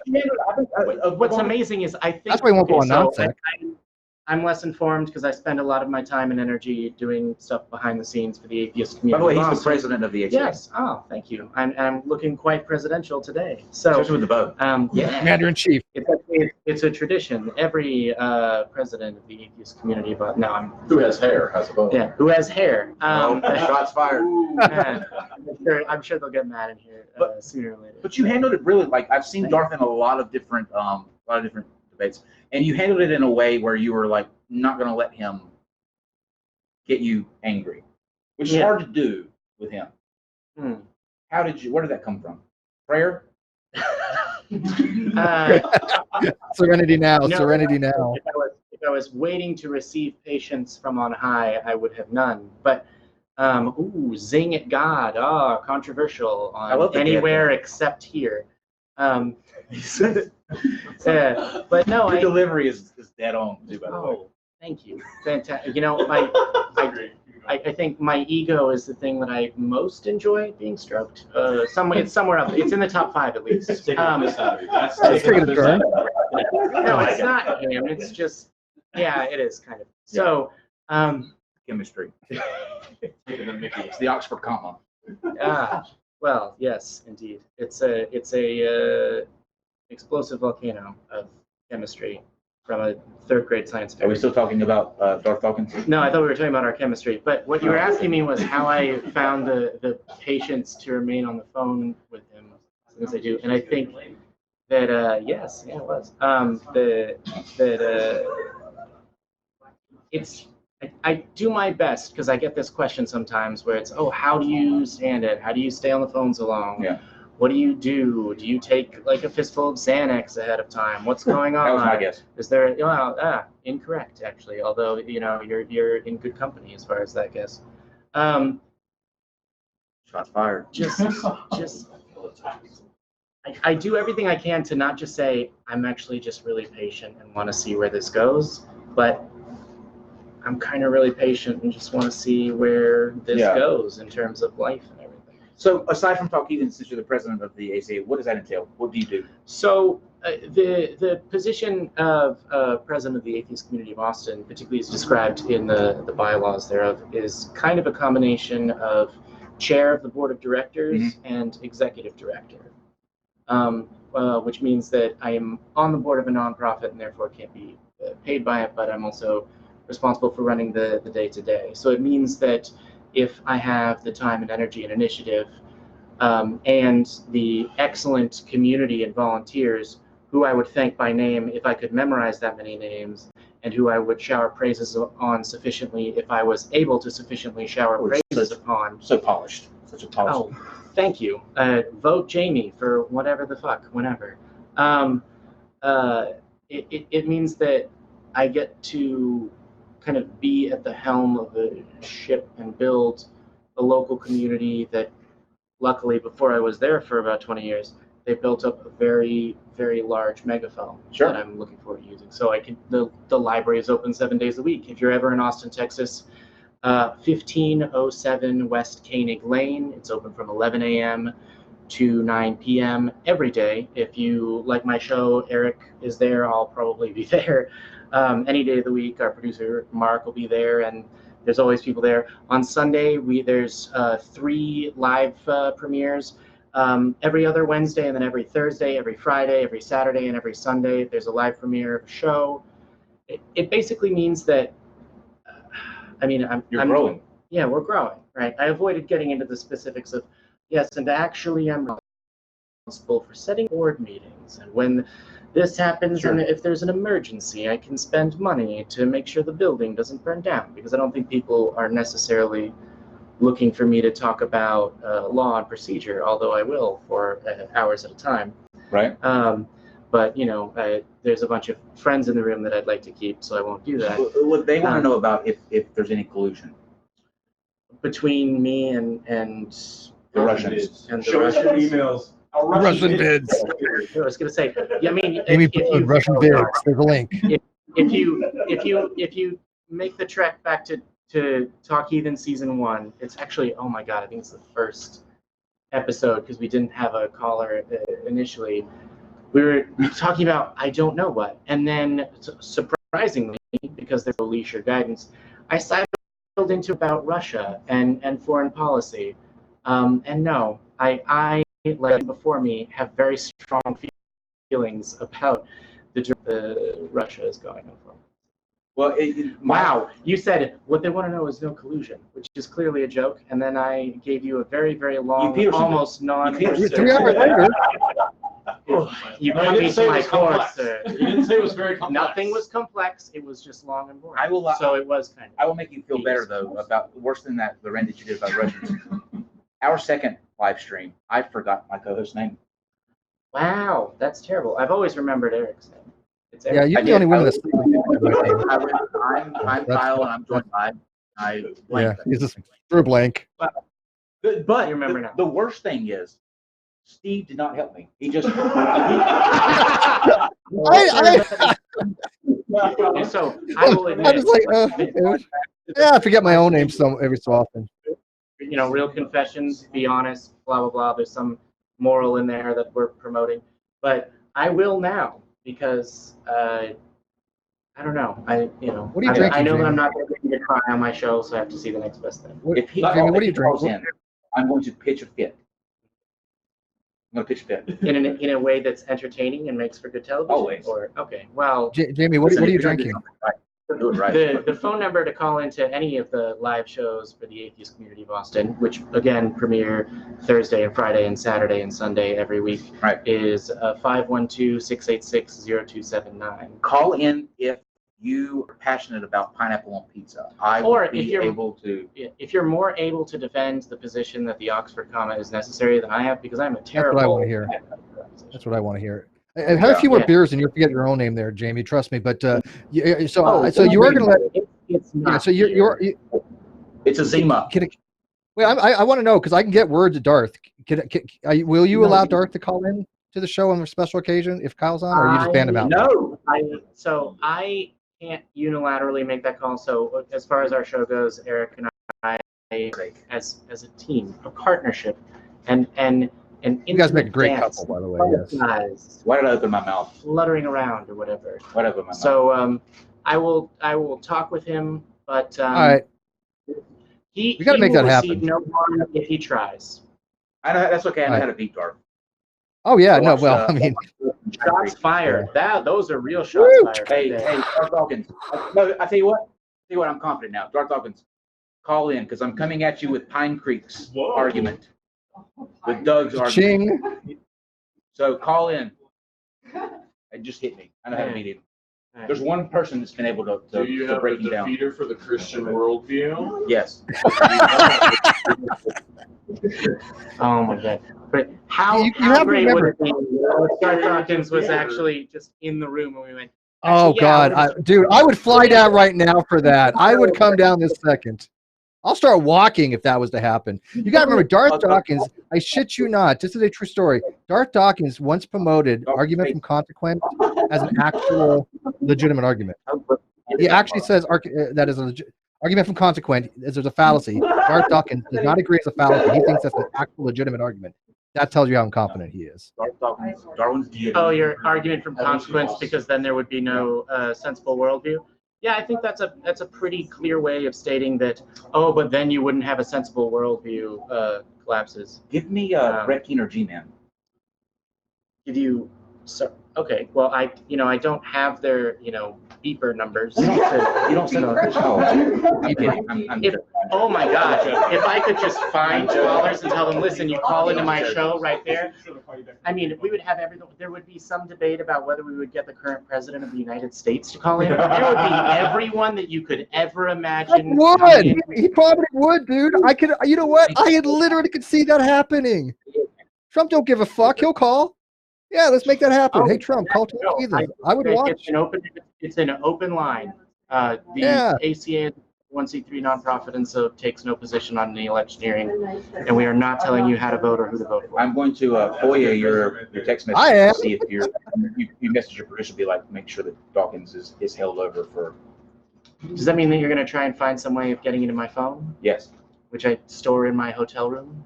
What's your number again? Shit just got real. I'll get it. No, I just mean like, well, what? How else? How are you going to find your way into my hotel room? What is it that you're suggesting, sir? More. That's where I was More on going, that but story it to didn't come. get there because while I can find longer words and the more diplomatic, wordy way of saying things, I often fail at flirting. So. You're doing pretty good. That's why I came. That was actually genius. That was actually genius. That's the best learning way. Thank you. You've unwounded me Jeremy. from all the times that you said I sounded like Peterson. Thank you. Just clean your room. Ocean, do it. Just clean your room. Oh, that's fine. Jamie, is your bed made? Is your bed made? You got to make your bed. You got to make sure you make your bed. Oh, damn it. Sorry. Like I don't want you now. Keep going. Oh, just listen. Just be careful. If Jamie pops a boner, we know something's wrong. Explore the metaphor. Right. Kinds of different ways that this conversation can go, obviously, but we're going to explore your ability of flirting now. How hard have you embraced your masculinity? That's creepy. That's just outright creepy. Who is that? Is that Ocean or Apologia? Fine. That's very good. That means that you have good levels of testosterone. You know, the team implied hierarchy is defined by lobsters. I was just about to ask you about. Oh yeah, I'm a lobstarian. lobsters. That's really true. I have a lobster costume in my closet. Place you were very offended. This is the greatest night ever. You were red in the face. It's hilarious. It's hilarious.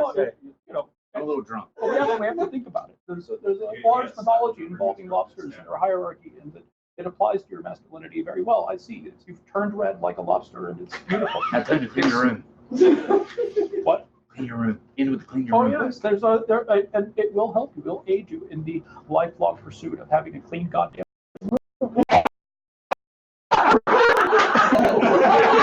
Cheers. Yeah. You know what? Healthy steak with you. All right. Ocean. I'm not. That was sure too good. Reply to that. Take this. Well, I will be in your hotel room a little later.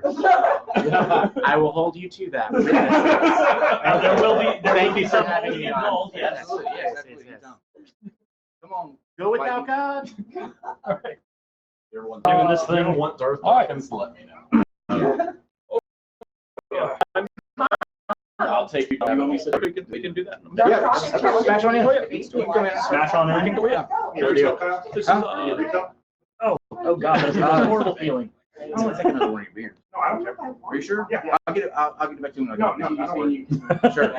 I'm standing. At least 10 more beer. Yeah. This is Ocean's So, dream come true. And I can't hear you, Steve. What did you say? I said this is your dream come true between Kyle and Chris. Like you like being the middleman. It's like an ocean sandwich. Steve, how long have we been going? Oh, is there one? Besides too damn long. We are at 96 minutes, sir. I'm breaking. What are you giving? 96 minutes. That's not that bad. Oh, it's not bad at all. No, we're doing good. Yeah. Okay, so Yeah. as your services co-host for Hammered Out Go Do a podcast. Yeah. You have a channel now. Yes. Are you I putting just content started. on It What's the plan? exists. There's 4 videos on there currently that I've made myself. Damn it. It's mostly debates that I've done from other channels, including yours. So, but what I'm doing now is I'm uploading things as more pagan-specific content. But it's a lot of stuff that can be like there's a lot of crossover between the way that I'm putting it. And, Sure. Within the atheist community as well. So Now, are you a Merlin type pagan or are you a Von Helton type pagan? I hate Von Helton with a passion. Merlin, I could probably get along with. But Do you really think that Von Helton is a pagan? No, and I've said so. I've gotten into huge fights with Von Helton before, like just flat out red in the face, It's the screaming cape, right? crap. It's the cape. It's the cape. It's partially the cape. Okay. It's the gaudy. I've gone through pictures of him and just been like, no, we need Von Helton. I don't care what you believe, what you follow, but we got to talk about your style, dude. Yeah. Like he's a pagan in a cape in a racing chair. yeah. He looks like a Walmart statement. And I care more about the cape than the racing It chair. looks like Ocean, is Von Helton no longer a 300-year-old vampire? Or did he Von Helton is like the man Von Helton, or it is my cafeteria worker lady that from elementary school. They look identical. Talk to him, and I've never seen any of his shit. He's God on damn it. the geek room tonight. They play us in the same argument. Yeah, he's going on the Geek Room.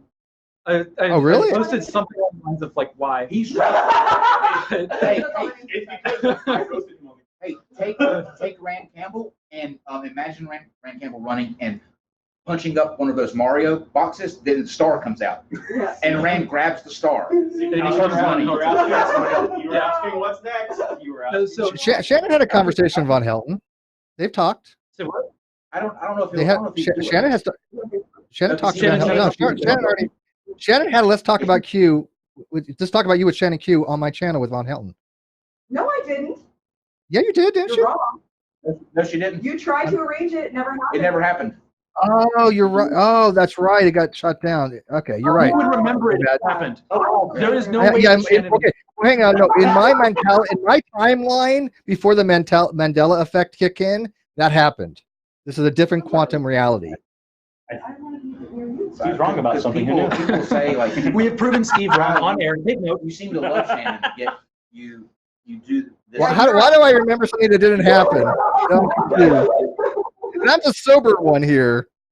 So, like, she's brilliant in those conversations, and as painful as they are, she asks questions that most people don't, and people want to see that. Yeah, she did an hour-and-a-half conversation with me. People have the patience. I'm still not okay. Can we talk about that? This is the funny thing. This is the funny thing that I was saying about Ocean.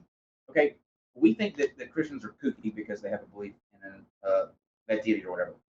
He has more than one. Right. Yet we consider him really cool, like he's a friend of ours. He's not a douchebag. How does that work? As if I guess. He's not a douchebag. Rational argumentation. Jim got it. That's why. He's not a douche. I mean, one, he's not a douche. And that too. And Yeah. He's not condescending, and he engages in rational Right. argumentation. More compliments. No, that's not- And fuck Ocean. There we go. I could give you a compliment right out of my comment section if you like. Oh what? Oh what? Oh boy. Would you like? I'm scared for 2 reasons. One, Chris, stroke him. Come on, Chris, stroke him. You know he wants it. Stroke him. it could be definitely not a nice comment at all. Which is You've never been called a The- discount garden gnome. the other. Yeah, with Discount Garden Gnome, that was a good one. No, it wasn't. Yeah, it really was. It really, really was. The reason. The other reason is that it might include quickly like they all turn. risque fan art or something like that. Or Include or risque some- fan art. It is risque fan there's art. that one. Yeah, and like the There's time. fan art of you proposing to me with 200 foreskins. What more do you want? No, Yeah, it's this is not. weird It was- shit, Yes, yeah. it is. It was 400 foreskins. Don't you forget it. Literally It was, getting ready it to was say, 200. I have one. I have one that can beat that, and that somebody drew me naked on a bathroom floor, covered in milk and cereal. But the foreskins win. And Certus has big hearts in his eyes and everything. and That's realistic. It's a tie. That we could probably do on Saturday. Can I give you some trivia though? Now, listen to this. Now, this is a true story. Oh This is a yeah, true no, there's story. actual tentacle porn in Back it too. I forgot about that. Back in the More like I day, repressed it. I never thought I would say this. But speaking of foreskin, let me tell you. Okay. Wait. Speaking of foreskin, I like a foreskin. Back in the day, just leave it there. Just leave it there. they first got a telescope to be able to see the rings of Saturn. Okay, this is a true story. What does that have to do with foreskin? No, listen, I'm telling you.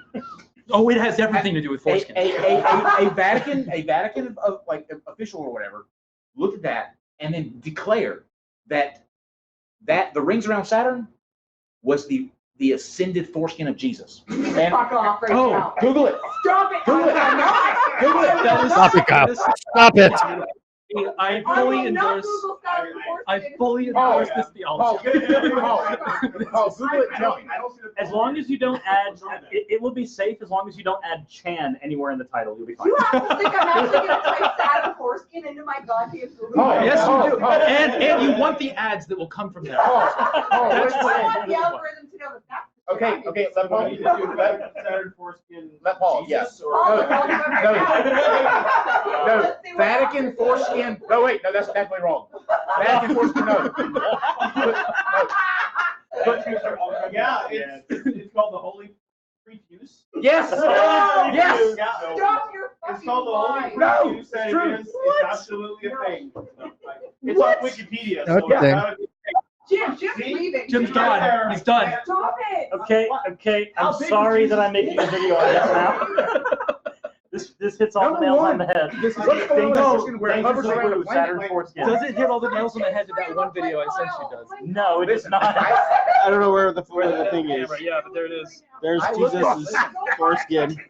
I went back and looked at my search history. I went back and looked at my search history from 2 years ago. Just because I'm curious. In the same day, I Googled gummy bears, duct tape, and hammer. You tell me why. Wait. Yeah, you You did. do it for ASMR? Tell me why. ASMR? Wait, for hammer. Why are you looking up hammers? That's our thing. I don't know. Well, hammer. Tell me Yeah, gummy no, bears. it literally is a thing. It says here. I don't know if that was really hard to read for the people who couldn't see it. It says With the gummy bears, whack them with the hammer and tuck them up with. I'm talking too much. if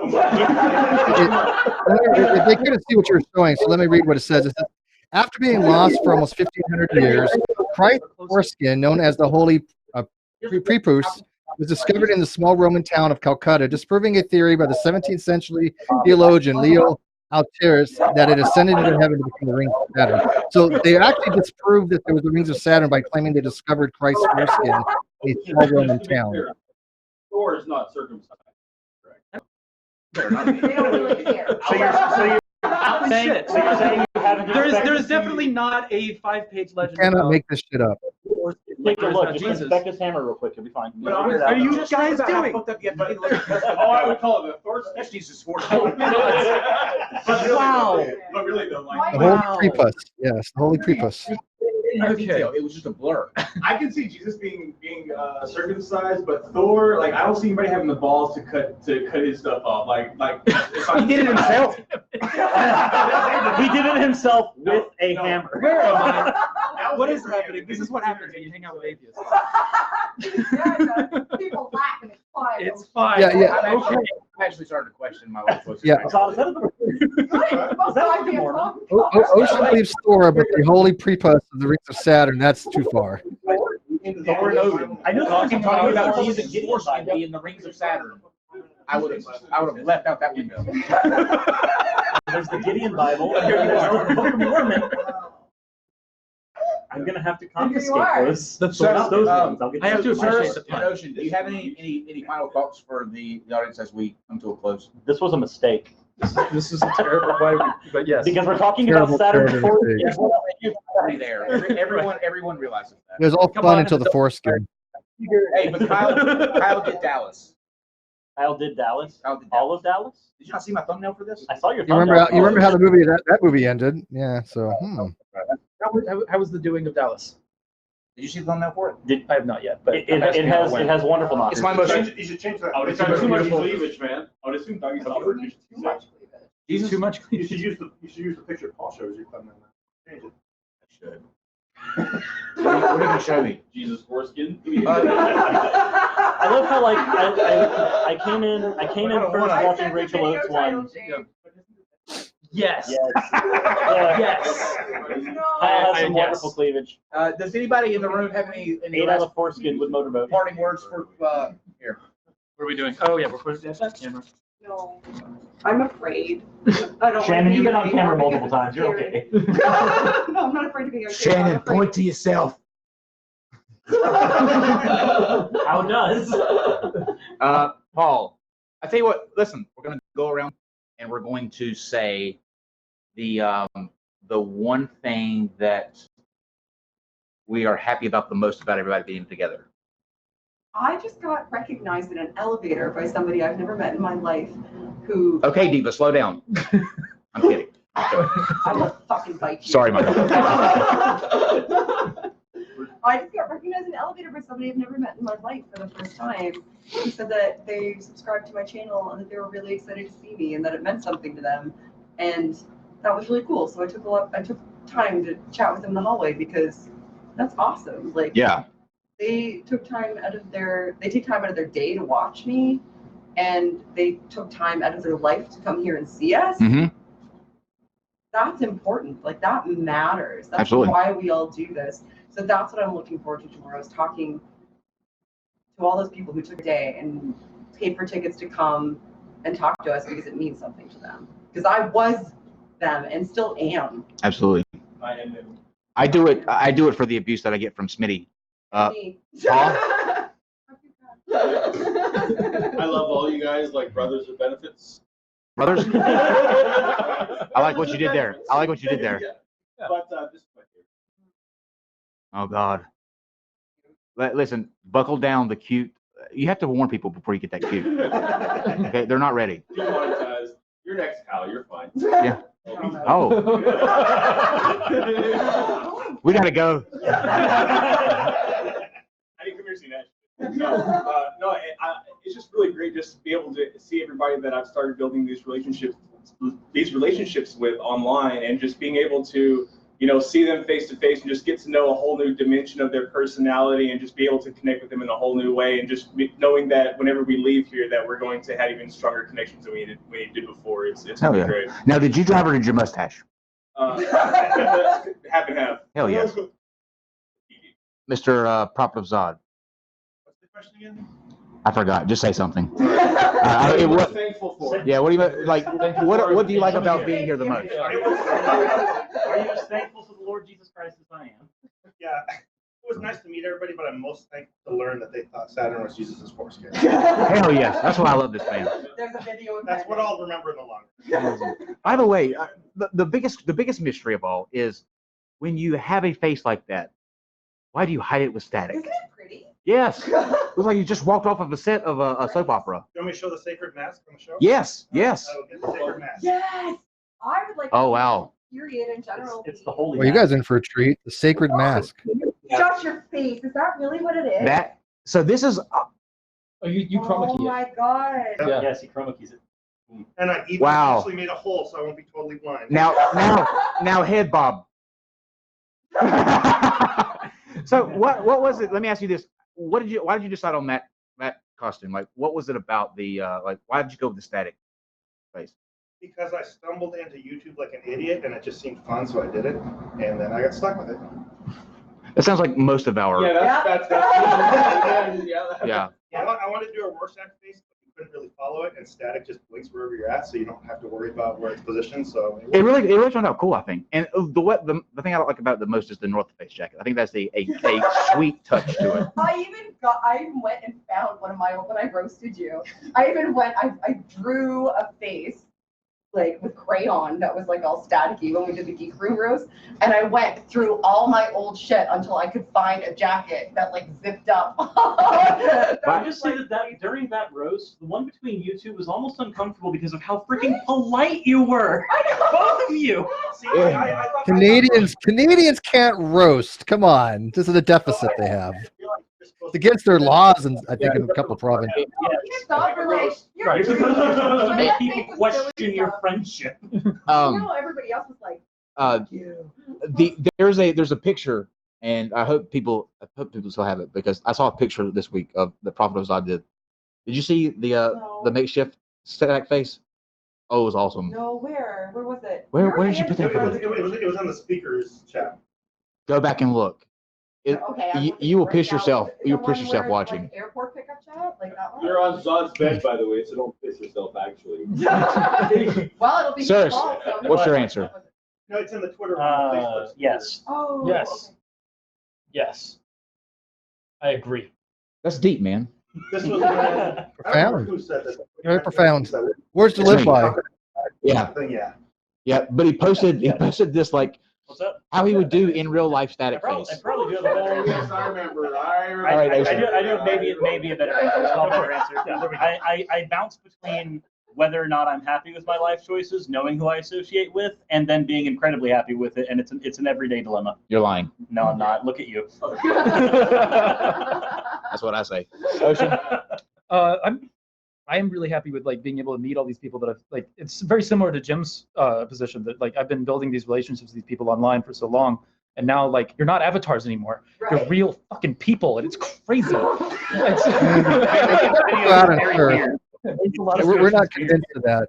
Oh, yeah, we're not convinced of respect. I'm a horrible camera. Real. Like this. All right, everybody. Good night. Even more beard. But yeah, but that's like it's really cool to suddenly be like in there. Like I was talking to somebody and gave him my phone number, and then as soon as it was like, yeah, they confirmed. Oh yeah, Ocean. Okay, cool. Then all of a sudden, out of nowhere, I get tackle hug glomped by Shannon, who I didn't even realize was there. It was like all of a sudden it was okay, cool. The anime nerd in me died a little bit when you said that. Yeah. Right. No, exactly. No, I used the word. Yeah, you did. I warned you, and I wasn't kidding. By the way, I apologize, everyone, that this last couple minutes is turning out to be like the Blair Witch Project of atheism. Don't tell God we're here. Yes. Don't tell God we're here. All right. I'm gonna run downstairs with my stuff. But we're gonna close out here. Steve, do you have any last minute? You wanna? You know what? The only thing I'm grateful for is 5G. I will say that. We do have super chats we'll get to. Now what you guys need to decide on, you guys need to go have a LAN party and decide what game you're going to play. That should really have some discord. I am thankful that there are people who are just as batshit crazy as I am, and who love you guys who watch, and appreciate the hard conversations. All these people are great. They're geniuses. They're beautiful. They have really good content, really great content. Is that buttering up enough for you, Jim? I just want a mustache ride. Good night, everybody. Let's look at the now. I am drunk. Yes, you are. Yes, you are. All right, let's see if we can get some of these super chats out of the way real quick, Dave, before we end this. Bye, guys. Have fun. Enjoy. Be safe. Nobody drive. No drinking and driving. There you go. Okay, let's get these out real quick so the rest of us can go home and get our drink on, because after that we all need to start drinking. Some of us excessively. So what we got here? Yernan Roderick, $2. Did Kyle borrow Nathan Thompson's potato? Yeah, well, that wasn't the best camera work. Again, they're on Marriott Wi-Fi. We've all been in hotels. We know that Wi-Fi is spotty. 01321326666. Who would win in a fight, objectively Dan or allegedly Dave? You know what? We might have to have that happen. That would be a good matchup, actually, dude. Kiwasa, holy shit, Kyle's jacked. Yeah, Kyle's in good shape. You guys may not know this, but Kyle goes to the gym quite frequently. Yeah, he does work out. So True Pain for $5 says South Korea is banning gasoline-powered cars next year. I don't know how they're going to get away with that. I mean, obviously, I know I've been to South Korea. A lot of it is bicycle powered, and they have mopeds and things of that nature. And they are some of the worst drivers I've ever seen in South Korea. I'm sorry, but they I don't know how they don't have more accidents. They're just weaving in and out, and it might be a good thing they're getting rid of cars because they are really aggressive drivers in South Korea. Kiwasa again. We are smiley. No, is that what kind of emoji is that? Kiwasa, is that surprise? We are surprised. There we go. Trevin Hudson, $2. How many people intellectually climax tonight? At my age, it takes a lot to do that, but this was up there. It was very reminiscent of the first Dallas movie, I guess, if you guys remember that. Might be before your time, but that was with Debbie, not Kyle. Vibrantly Brantley, $5. I love you, Kyle, Shannon, Cyrus, Ocean, Paul, PZ, and the rest. So again, I'm included with the rest. This evening, refresh this. Make sure we got anything else. Anything in live chat you guys got for me? Let me know now. We're going to be ending this tonight. This was actually fun. I couldn't be with them for obvious reasons. Just couldn't make it this year. Maybe next year I might. I am faithless, so I do qualify. I can definitely go, and I'd love to hang out with all those people. I'm almost very envious I got to meet a lot of the people that they got to hang out with. So if we don't have any questions, then I'm going to just end this. I'm going to start drinking. I recommend everybody else does as well. Guys, be safe. I think this weekend, obviously there's no Patreon thing tomorrow because Kyle's out of town. But Sunday, Kyle, from what I understand, will be on Talk Heathen. Make sure you watch it. Get the message out to Darth Dawkins to go call. I would love to see that. I might actually even message him myself and let him know because I want to see if he's brave enough to actually call because I know Kyle and Jamie can smash him. But it'd be entertaining. So there's no after show tonight. I am literally going to have a drink though, and have a good night, guys. Dave, thank you for everything, and we'll see you next week. Good night, guys.